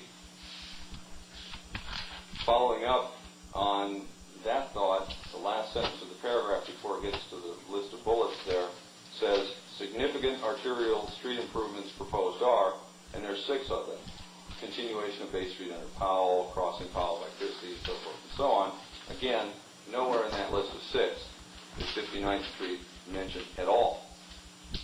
So I think that the common sense reading of this text would indicate that, number one, the precise location of that arterial is not as necessarily shown there, but indeed can shift significantly north, south, or on a diagonal. And perhaps more telling, it's not even clear from this plan whether the city is required to establish 59th as an arterial, but rather perhaps it can get away with something less than an arterial, and again, that would also affect its siting.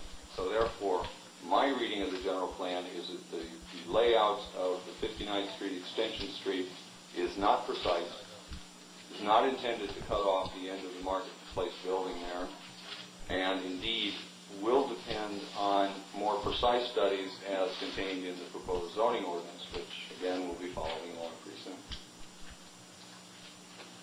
Thank you. That's it. It's a very simple document to understand.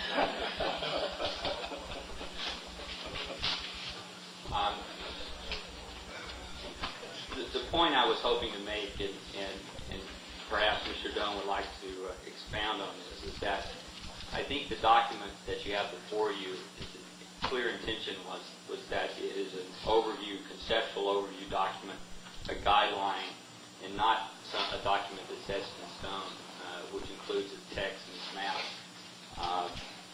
I'm assuming from Mr. Doan's response that our submittal, which and effectively utilizes the Christie Street extension, which we're building in our assessment district, the expansion and upgrading of Shell Mount coming around, connecting back to Christie, and the upgrading of Christie Street as the main entrance into our project is not in conflict with the document that you have before you.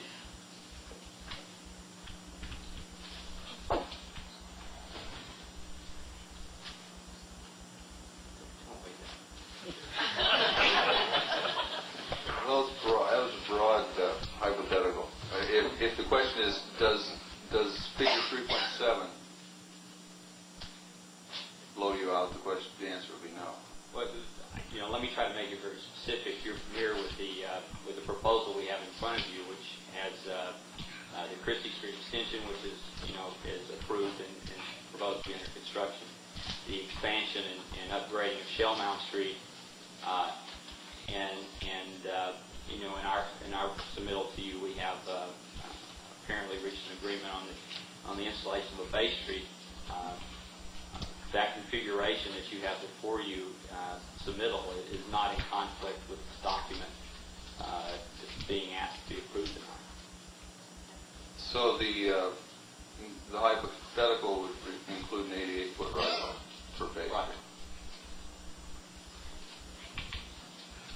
I would agree. Thank you.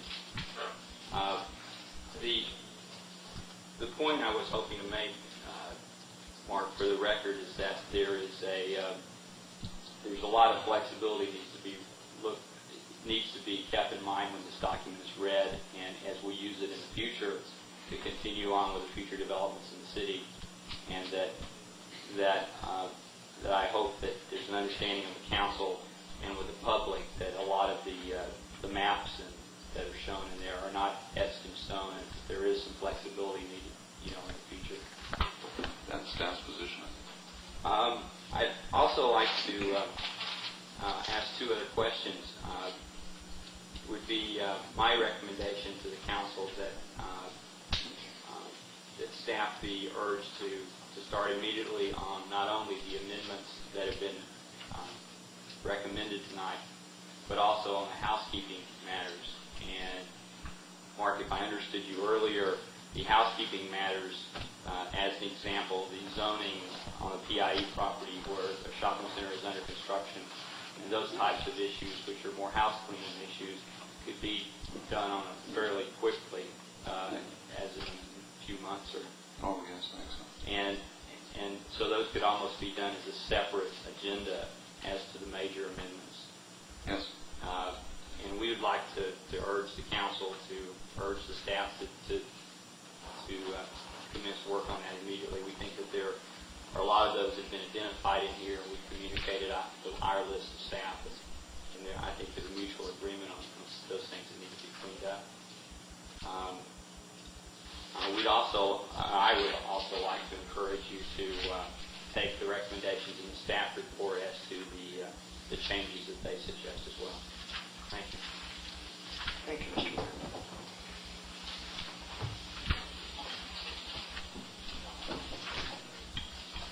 Madam Mayor, may I pose a question to the attorney? Yes.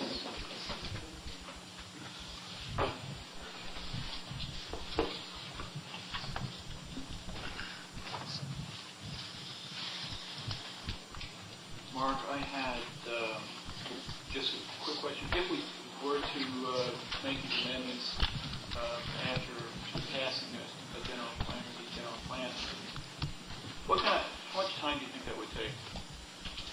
Are you referring to the housekeeping ones? No. The two major ones? The two majors,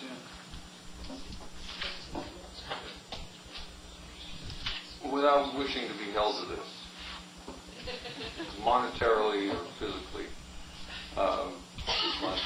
Pardon me? 6 months. 6 months.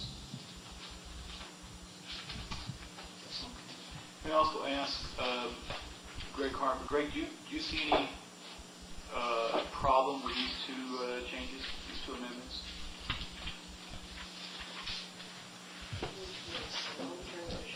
The long-term was.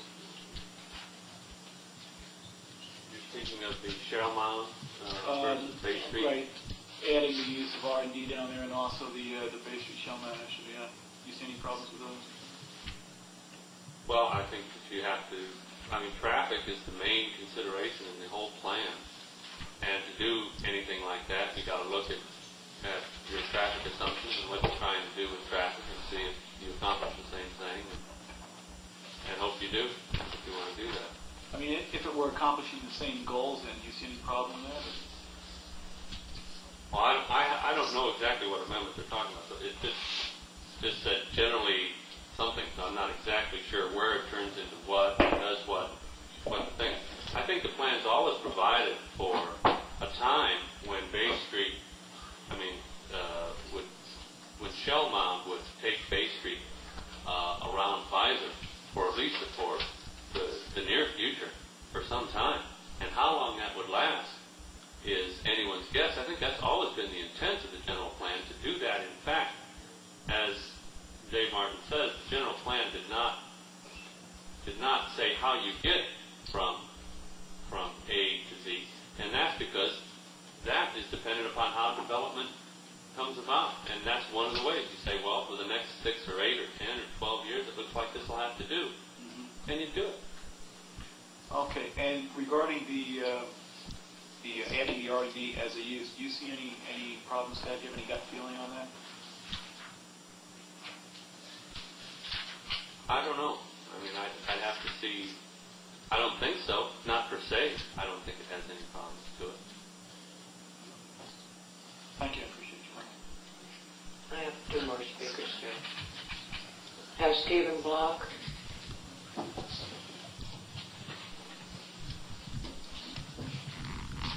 Yes, I'm Stephen Block, property owner in Emeryville. On May 14th, I sent out a letter to the council advising of concern I had concerning my property, which I've owned for approximately 8 years. Without reading the letter and boring the pockets here, I'll try to paraphrase. Basically, my property is right next door to the townhouse. It's a brick building which runs street to street from Doyle to Beaudry Streets. For the past 8 years, this property has been under 3 different zoning regulations and 2 general plan designations.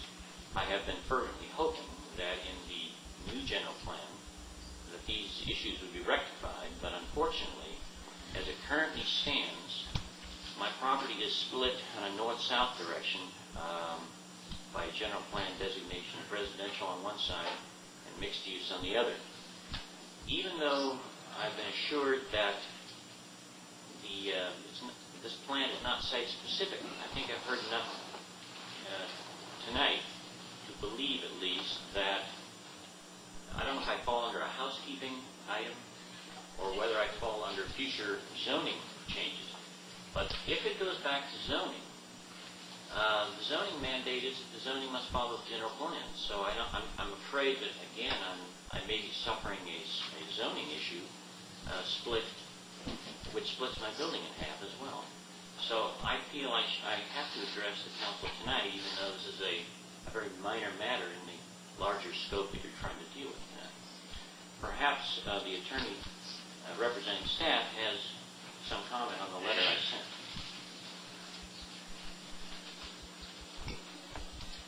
I don't recall the letter at this point in time, but I've kind of lost track of your travails, Mr. Block. Do you not have a request for general plan amendment on the table somewhere? Yes, and the letter indicated that since the general plan was coming up, it seemed kind of foolish to have an amendment when we were right at the point of adopting a new general plan. So I sort of laid off that, and when I went back to Planning Commission, when the Planning Commission was recommending for your approval the general plan which is before you, they, at my request, and at Segway Cook's suggestion, we recognized that Doyle Street on the east side should be mixed use, and that, I believe, is the amended approved version. However, I go block to block. So where does Doyle Street on the east side end and Beaudry Street on the west side begin? Well, it's obvious it's going to be down the middle someplace. Therefore, the only way I can calculate it is that as it currently stands, my building is split in half with the general plan presentation. And I think this is a promulgation of a minor error which can be rectified.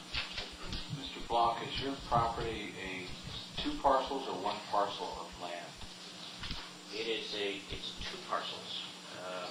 One is an L-shaped building, that's one parcel, which runs street to street and surrounds a vacant lot, which is a separate parcel.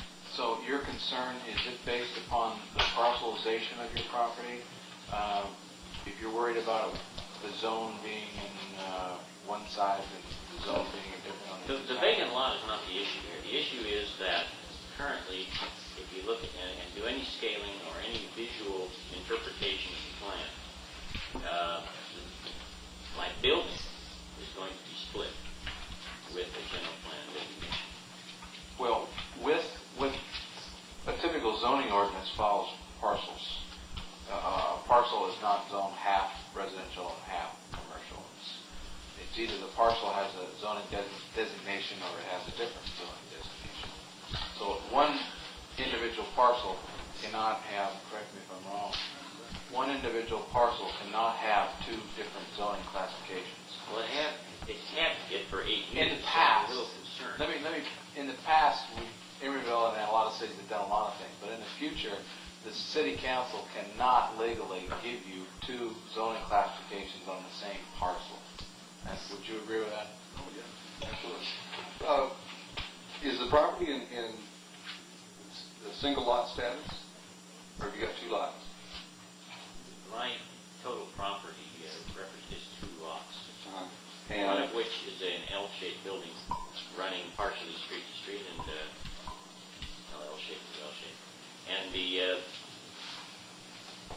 remaining portion of the L is a vacant lot on Beaudry Streets. the general plan appears to run pretty straight west to east. I don't understand how it bisects. Because the map you're looking at doesn't take into effect the amendment which puts mixed use currently on the east side of the Oh, I see. All right. However, your answer is comforting, but still... The city attorney agreed with it. Yeah, I still feel that if that's the case, then why not have the plan reflect that? Why should there be a disparity between the plan and what's going to presumably be a situation under the zoning ordinance? Because I know this, that in front of the planning commission, I'm sure Greg will back it up, there was some question about that. I don't think it was so cut and dry. I don't want to put words in your mouth, but it wasn't cut and dry that, oh, well, the building will only have one designation. So I'm trying to relieve the planning commission of having to make up its own rules, to some extent. As well as myself, the comfort of knowing where I stand, because in the relatively near future, I intend to develop this property. This zoning map shows your parcel, both parcels as mixed commercial. The current zoning map? Yes. No, Not zoning, I'm sorry, the land use. yes, well, which map are you looking at? It's on page 3-91.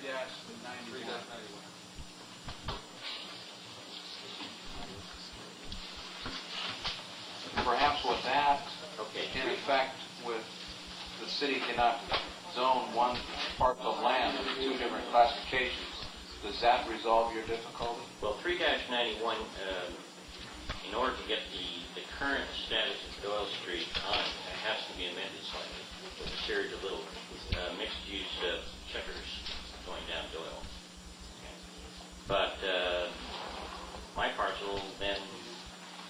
of it is on Beaudry, which is residential.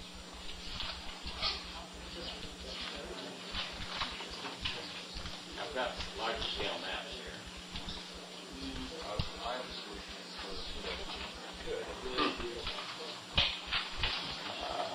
I think that you should go forward with your plan amendment proposal. I think you have a point, at least from my standpoint, sitting here without seeing a blown-up map. It's a problem that I think we're not going to be able to solve tonight. I do see some merit to your position, and I think that our earlier comments regarding the specificity of this plan or this map may have some weight as you move your amendment application through. It may indeed be that it's a minor ministerial act to take that into account. Be okay if I get you some instructions? Sure can. Thank you. Madam Mayor, that happens to be one of my concerns on Beaudry Street. That was grandfathered in even before the first plan was voted upon and accepted. That happened to be a residential. If those two lots, they weren't vacant. He tore down the houses that were there. That is in front of my property. And it was grandfathered in. 2 homes were there. How was that done? He just tore them down, How was it grandfathered in? Well, it was there to start with. It has been there. Those residential houses have been there for more than 50 years. When were they torn down? About 2 years ago. I thought we had. He wants a change in the ordinance there so that in the zoning, and that would put what? Commercial area right in the front of my home? Madam Mayor, may I make a comment? It seems to me that at this point, since it's going to be submitted as a plan amendment, that it's not appropriate for us to discuss it here tonight. Let's get rid of it. I don't want to, you're right. I really don't want any misleading statements to be made. Okay. Assume that all of this was Madam Mayor, Rich Robert.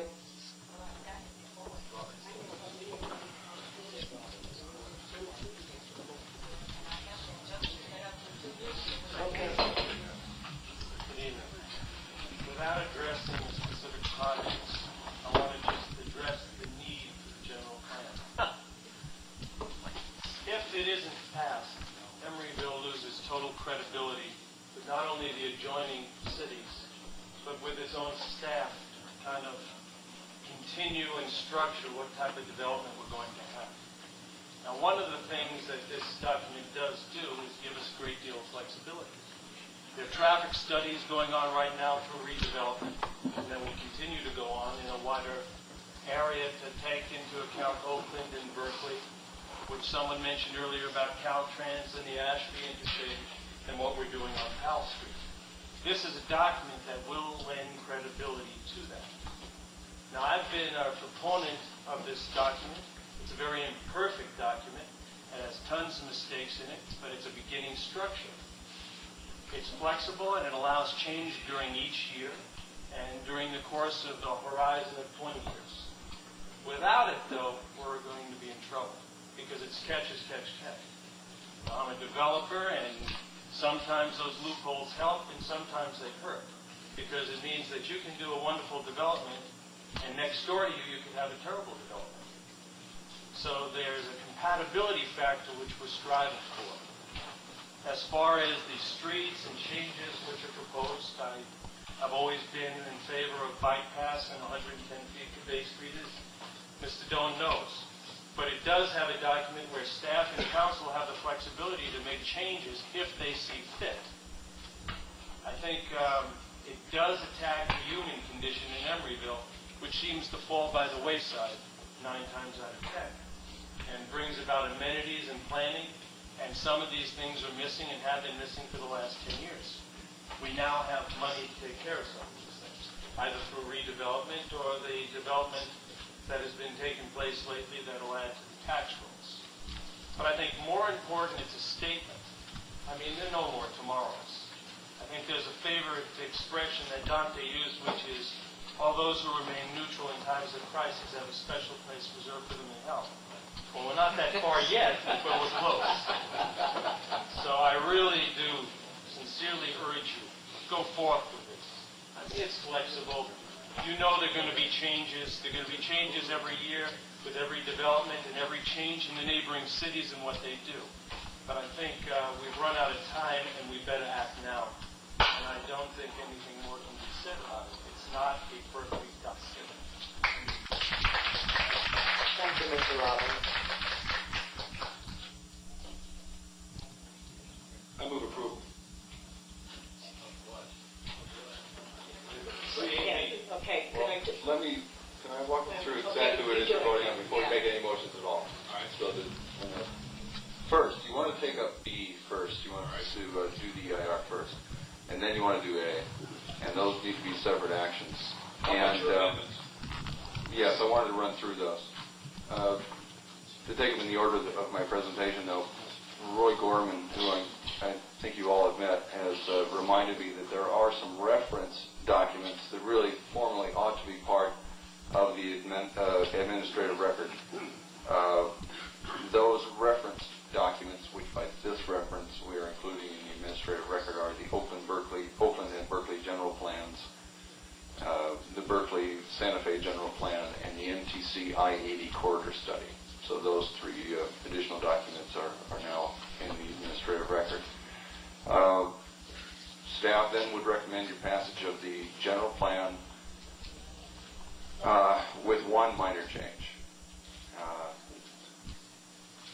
I heard no one speak in favor of putting that sentence back in, so we'll throw that out. Or I mean, we'll stick it back in rather than throwing it out. The Santa Fe open space. Yes, let's forget about that. Go on without that one. The staff change then that we would be proposing would be the reconstruction of the mixed-use issue, putting it back in number 5, and changing the language to encourage. From required, right? And it That's right. still leaves in the year 2,200 units. The 200 units stays. That's under A, right? Okay. Yes. Okay, on B, there's no No changes under B. Okay, can I then move approval of B? Well, I would like to run through everything, if you don't mind, just so that the table reflected and everyone knows where we are.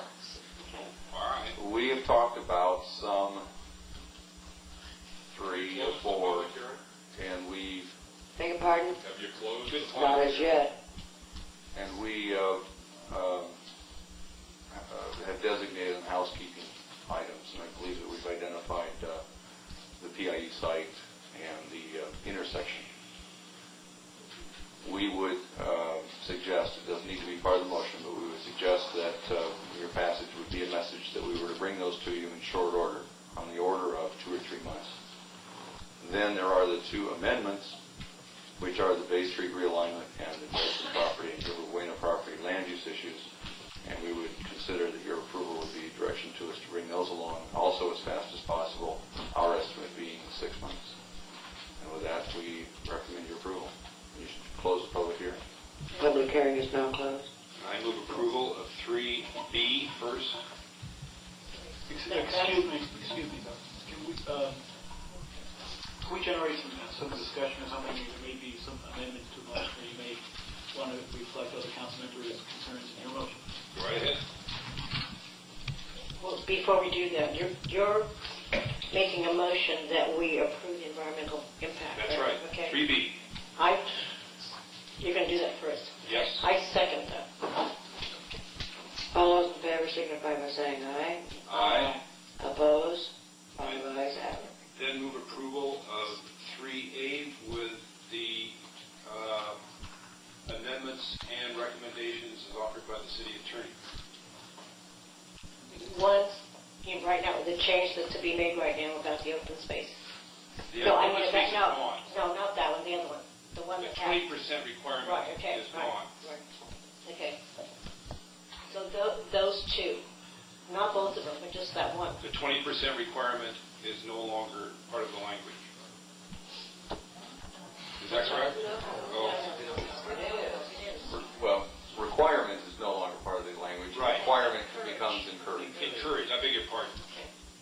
And when they're direction to the staff? Is that That's direction. Bay Street realignment will be an amendment that we'll bring along as soon as possible. I have a quick question, if I may. Well, could we just see where we are right now? You're moving approval of 3A, okay, plus the amendment to do with the 20% portion, which says we encourage rather than require. Right. And Require, also that excuse we me. are moving it from that section back to the original section. Yes. Yes. Okay. If we can just hold for a second, I have two quick questions for the city manager. The Clausen building, excuse me, Mark, the Clausen building, is that in the area that is 3 stories? Or is that in the area which is considered high-rise?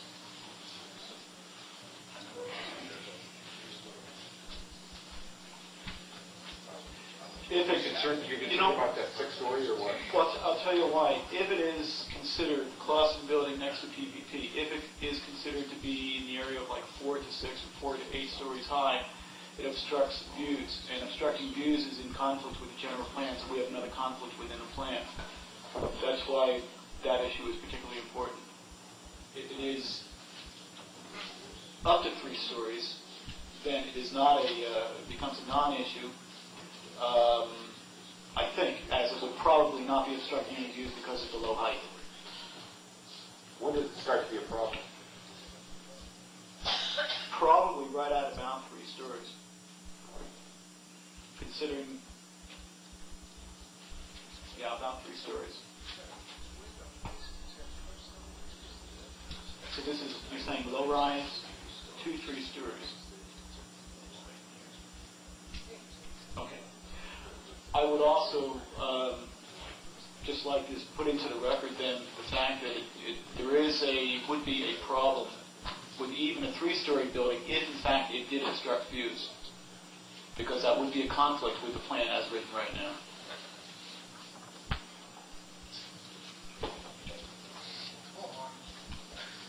Okay. I want a second Walter's motion before we've got a motion on a second. Okay. First, I wanted to ask, how are you going to... Not yet, okay? As to Mr. Clausen, his 3-story building, the general plan, again, is general.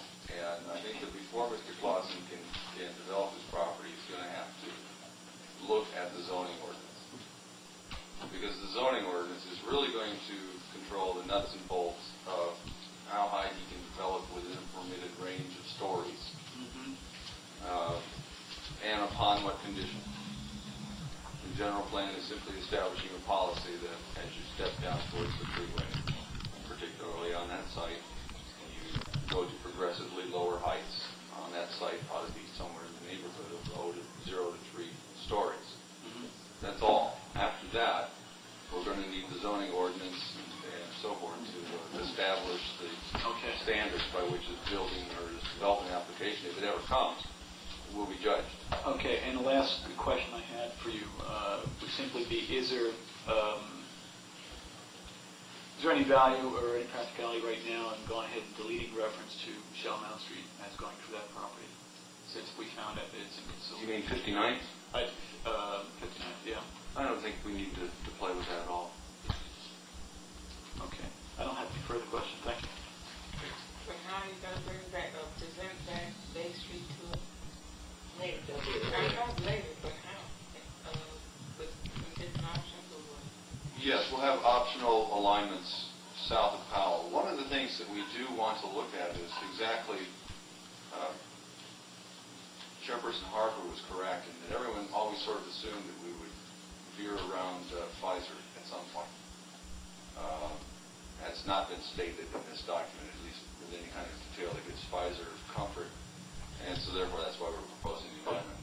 But what we want to look at is exactly how that will be accomplished, where the crossover to Shellmount will occur, what kind of property acquisition will be necessary, if it will be necessary, and what sort of impacts that'll have for traffic on Shellmount. Would that have something to do with your overall study of the redevelopment area? Well, the two studies will dovetail very nicely, yes. But to be more specific, we are anticipating a crossover somewhere around Powell. So that's for the majority of Shell Mound south of Powell.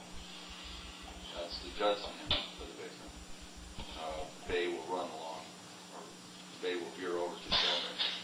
So the majority of it will be the boulevard that is being talked about. Andrew. We're ready to go to vote. Madam Mayor? Sit down.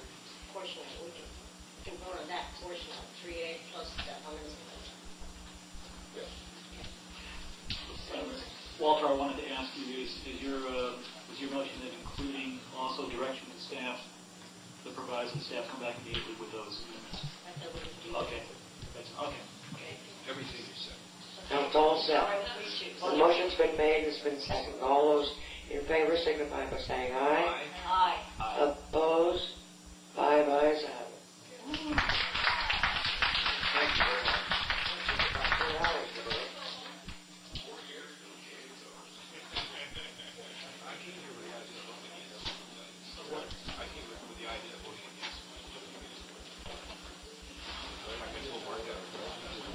Policy items, we have none.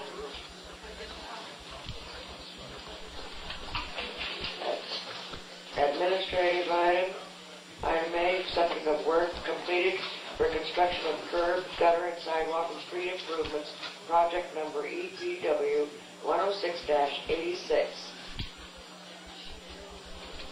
Is that the work out here? No, this is the project that we started last November. We did some work on Christie and we hit it on the waterfront down here at Asheville. And just a number of locations. We did some out at the marina. We did some patching at the marina and there was that contract. Move approval. All those in favor signify by saying aye. Aye. Opposed? 5 ayes have it. Item B, a resolution of the City Council of the City of Emeryville approving ongoing records dispositions, a resolution for destruction of certain records in the city clerk's office. Hey, not every. I was down in the vault and looking at some of that stuff. You know, some of those old city back in the 30s. Don't throw that away. Oh, absolutely. No, all right. We don't have the minutes for you. All right. Resolution. But something ought to be just a jump. Those are beautiful. Up there is a vault. Who we put in the vault? The vault was wide open. It was supposed to be vault. I don't know who opened it. There's a resolution on the floor. It was about 7 o'clock at night. Is this your resolution? Yes, it's a resolution for destruction of records. Which records?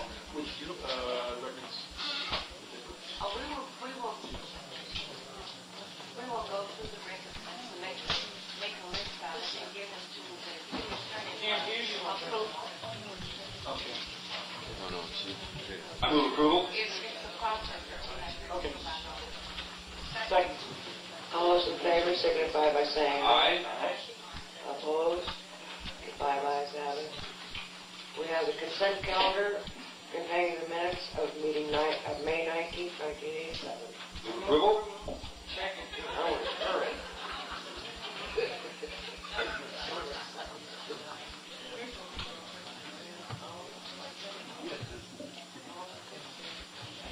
All those in favor signify by saying aye. Aye. Opposed? 5 ayes have it. I have speakers cards on old business here, and these are only as reminders. Yeah, this is. It's very confusing to the public. Madam Mayor, it was confusing because in the past there have been written in black, dark black ink underneath it, held off indefinitely, and they weren't on this printing, so that was the confusion.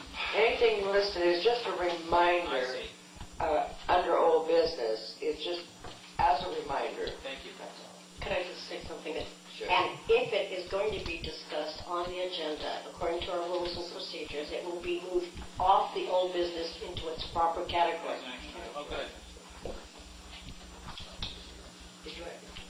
I was just kind of nodding to what Laura was saying. Oh, I thought you were calling. Communications and report, Finance Committee, payroll and warrants. Payroll for the first half of May 1987 in the amount of $154,899.67. warrants for claims and demands in the amount of $176,368.48. Move approval. Second. All those in favor signify by saying aye. Aye. Opposed? 5 ayes have it. Any department heads? Chief, how was your first meeting in Emeryville? Stayed away from home. I was wisely told, never miss an opportunity to keep your mouth shut. So I will follow. It's good to have you aboard. Thank you, Madam Mayor. Anyone else in any department heads? Not too long, Joe.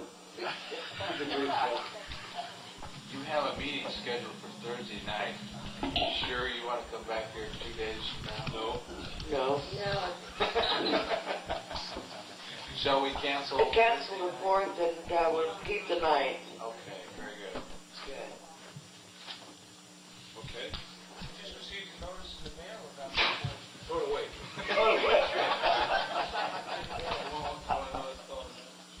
There won't be a quorum here. I move we adjourn. Under council members, Yes. if I may, I just want to say one thing. After having participated in that 3-year process, as everybody else here has, I just want to, I guess, say to all of us, I think it was a job well done, and to the planning commission, who sweated through a number of hearings, long, arduous hearings, and to council and also to staff who went through this. I just think it's, a job well done. Not the best job, well done, but a job well done anyway. And I'll say thank, meeting. You be here next meeting? Okay. I want to just say thank God for a planning commission that does all this before it gets to us. I would just like to say, Madam Mayor, Yes. that to all the audience, that put it on your calendar, July 18th will be our 3rd Emeryville Awareness Day held at the high school grounds this year again. Nellie Hannon Day. It's not Nellie Hannon Day. Emeryville Awareness Day.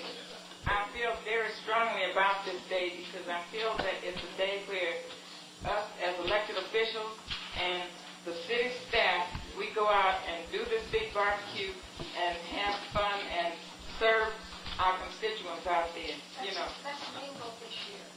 Well, that's what it's all about. The mingling and having the fun and what have you. But it's also a day for us and the staff to, show our constituents how much we appreciate them. So it's not Nellie Hannah's Day. It's Emeryville Awareness Day.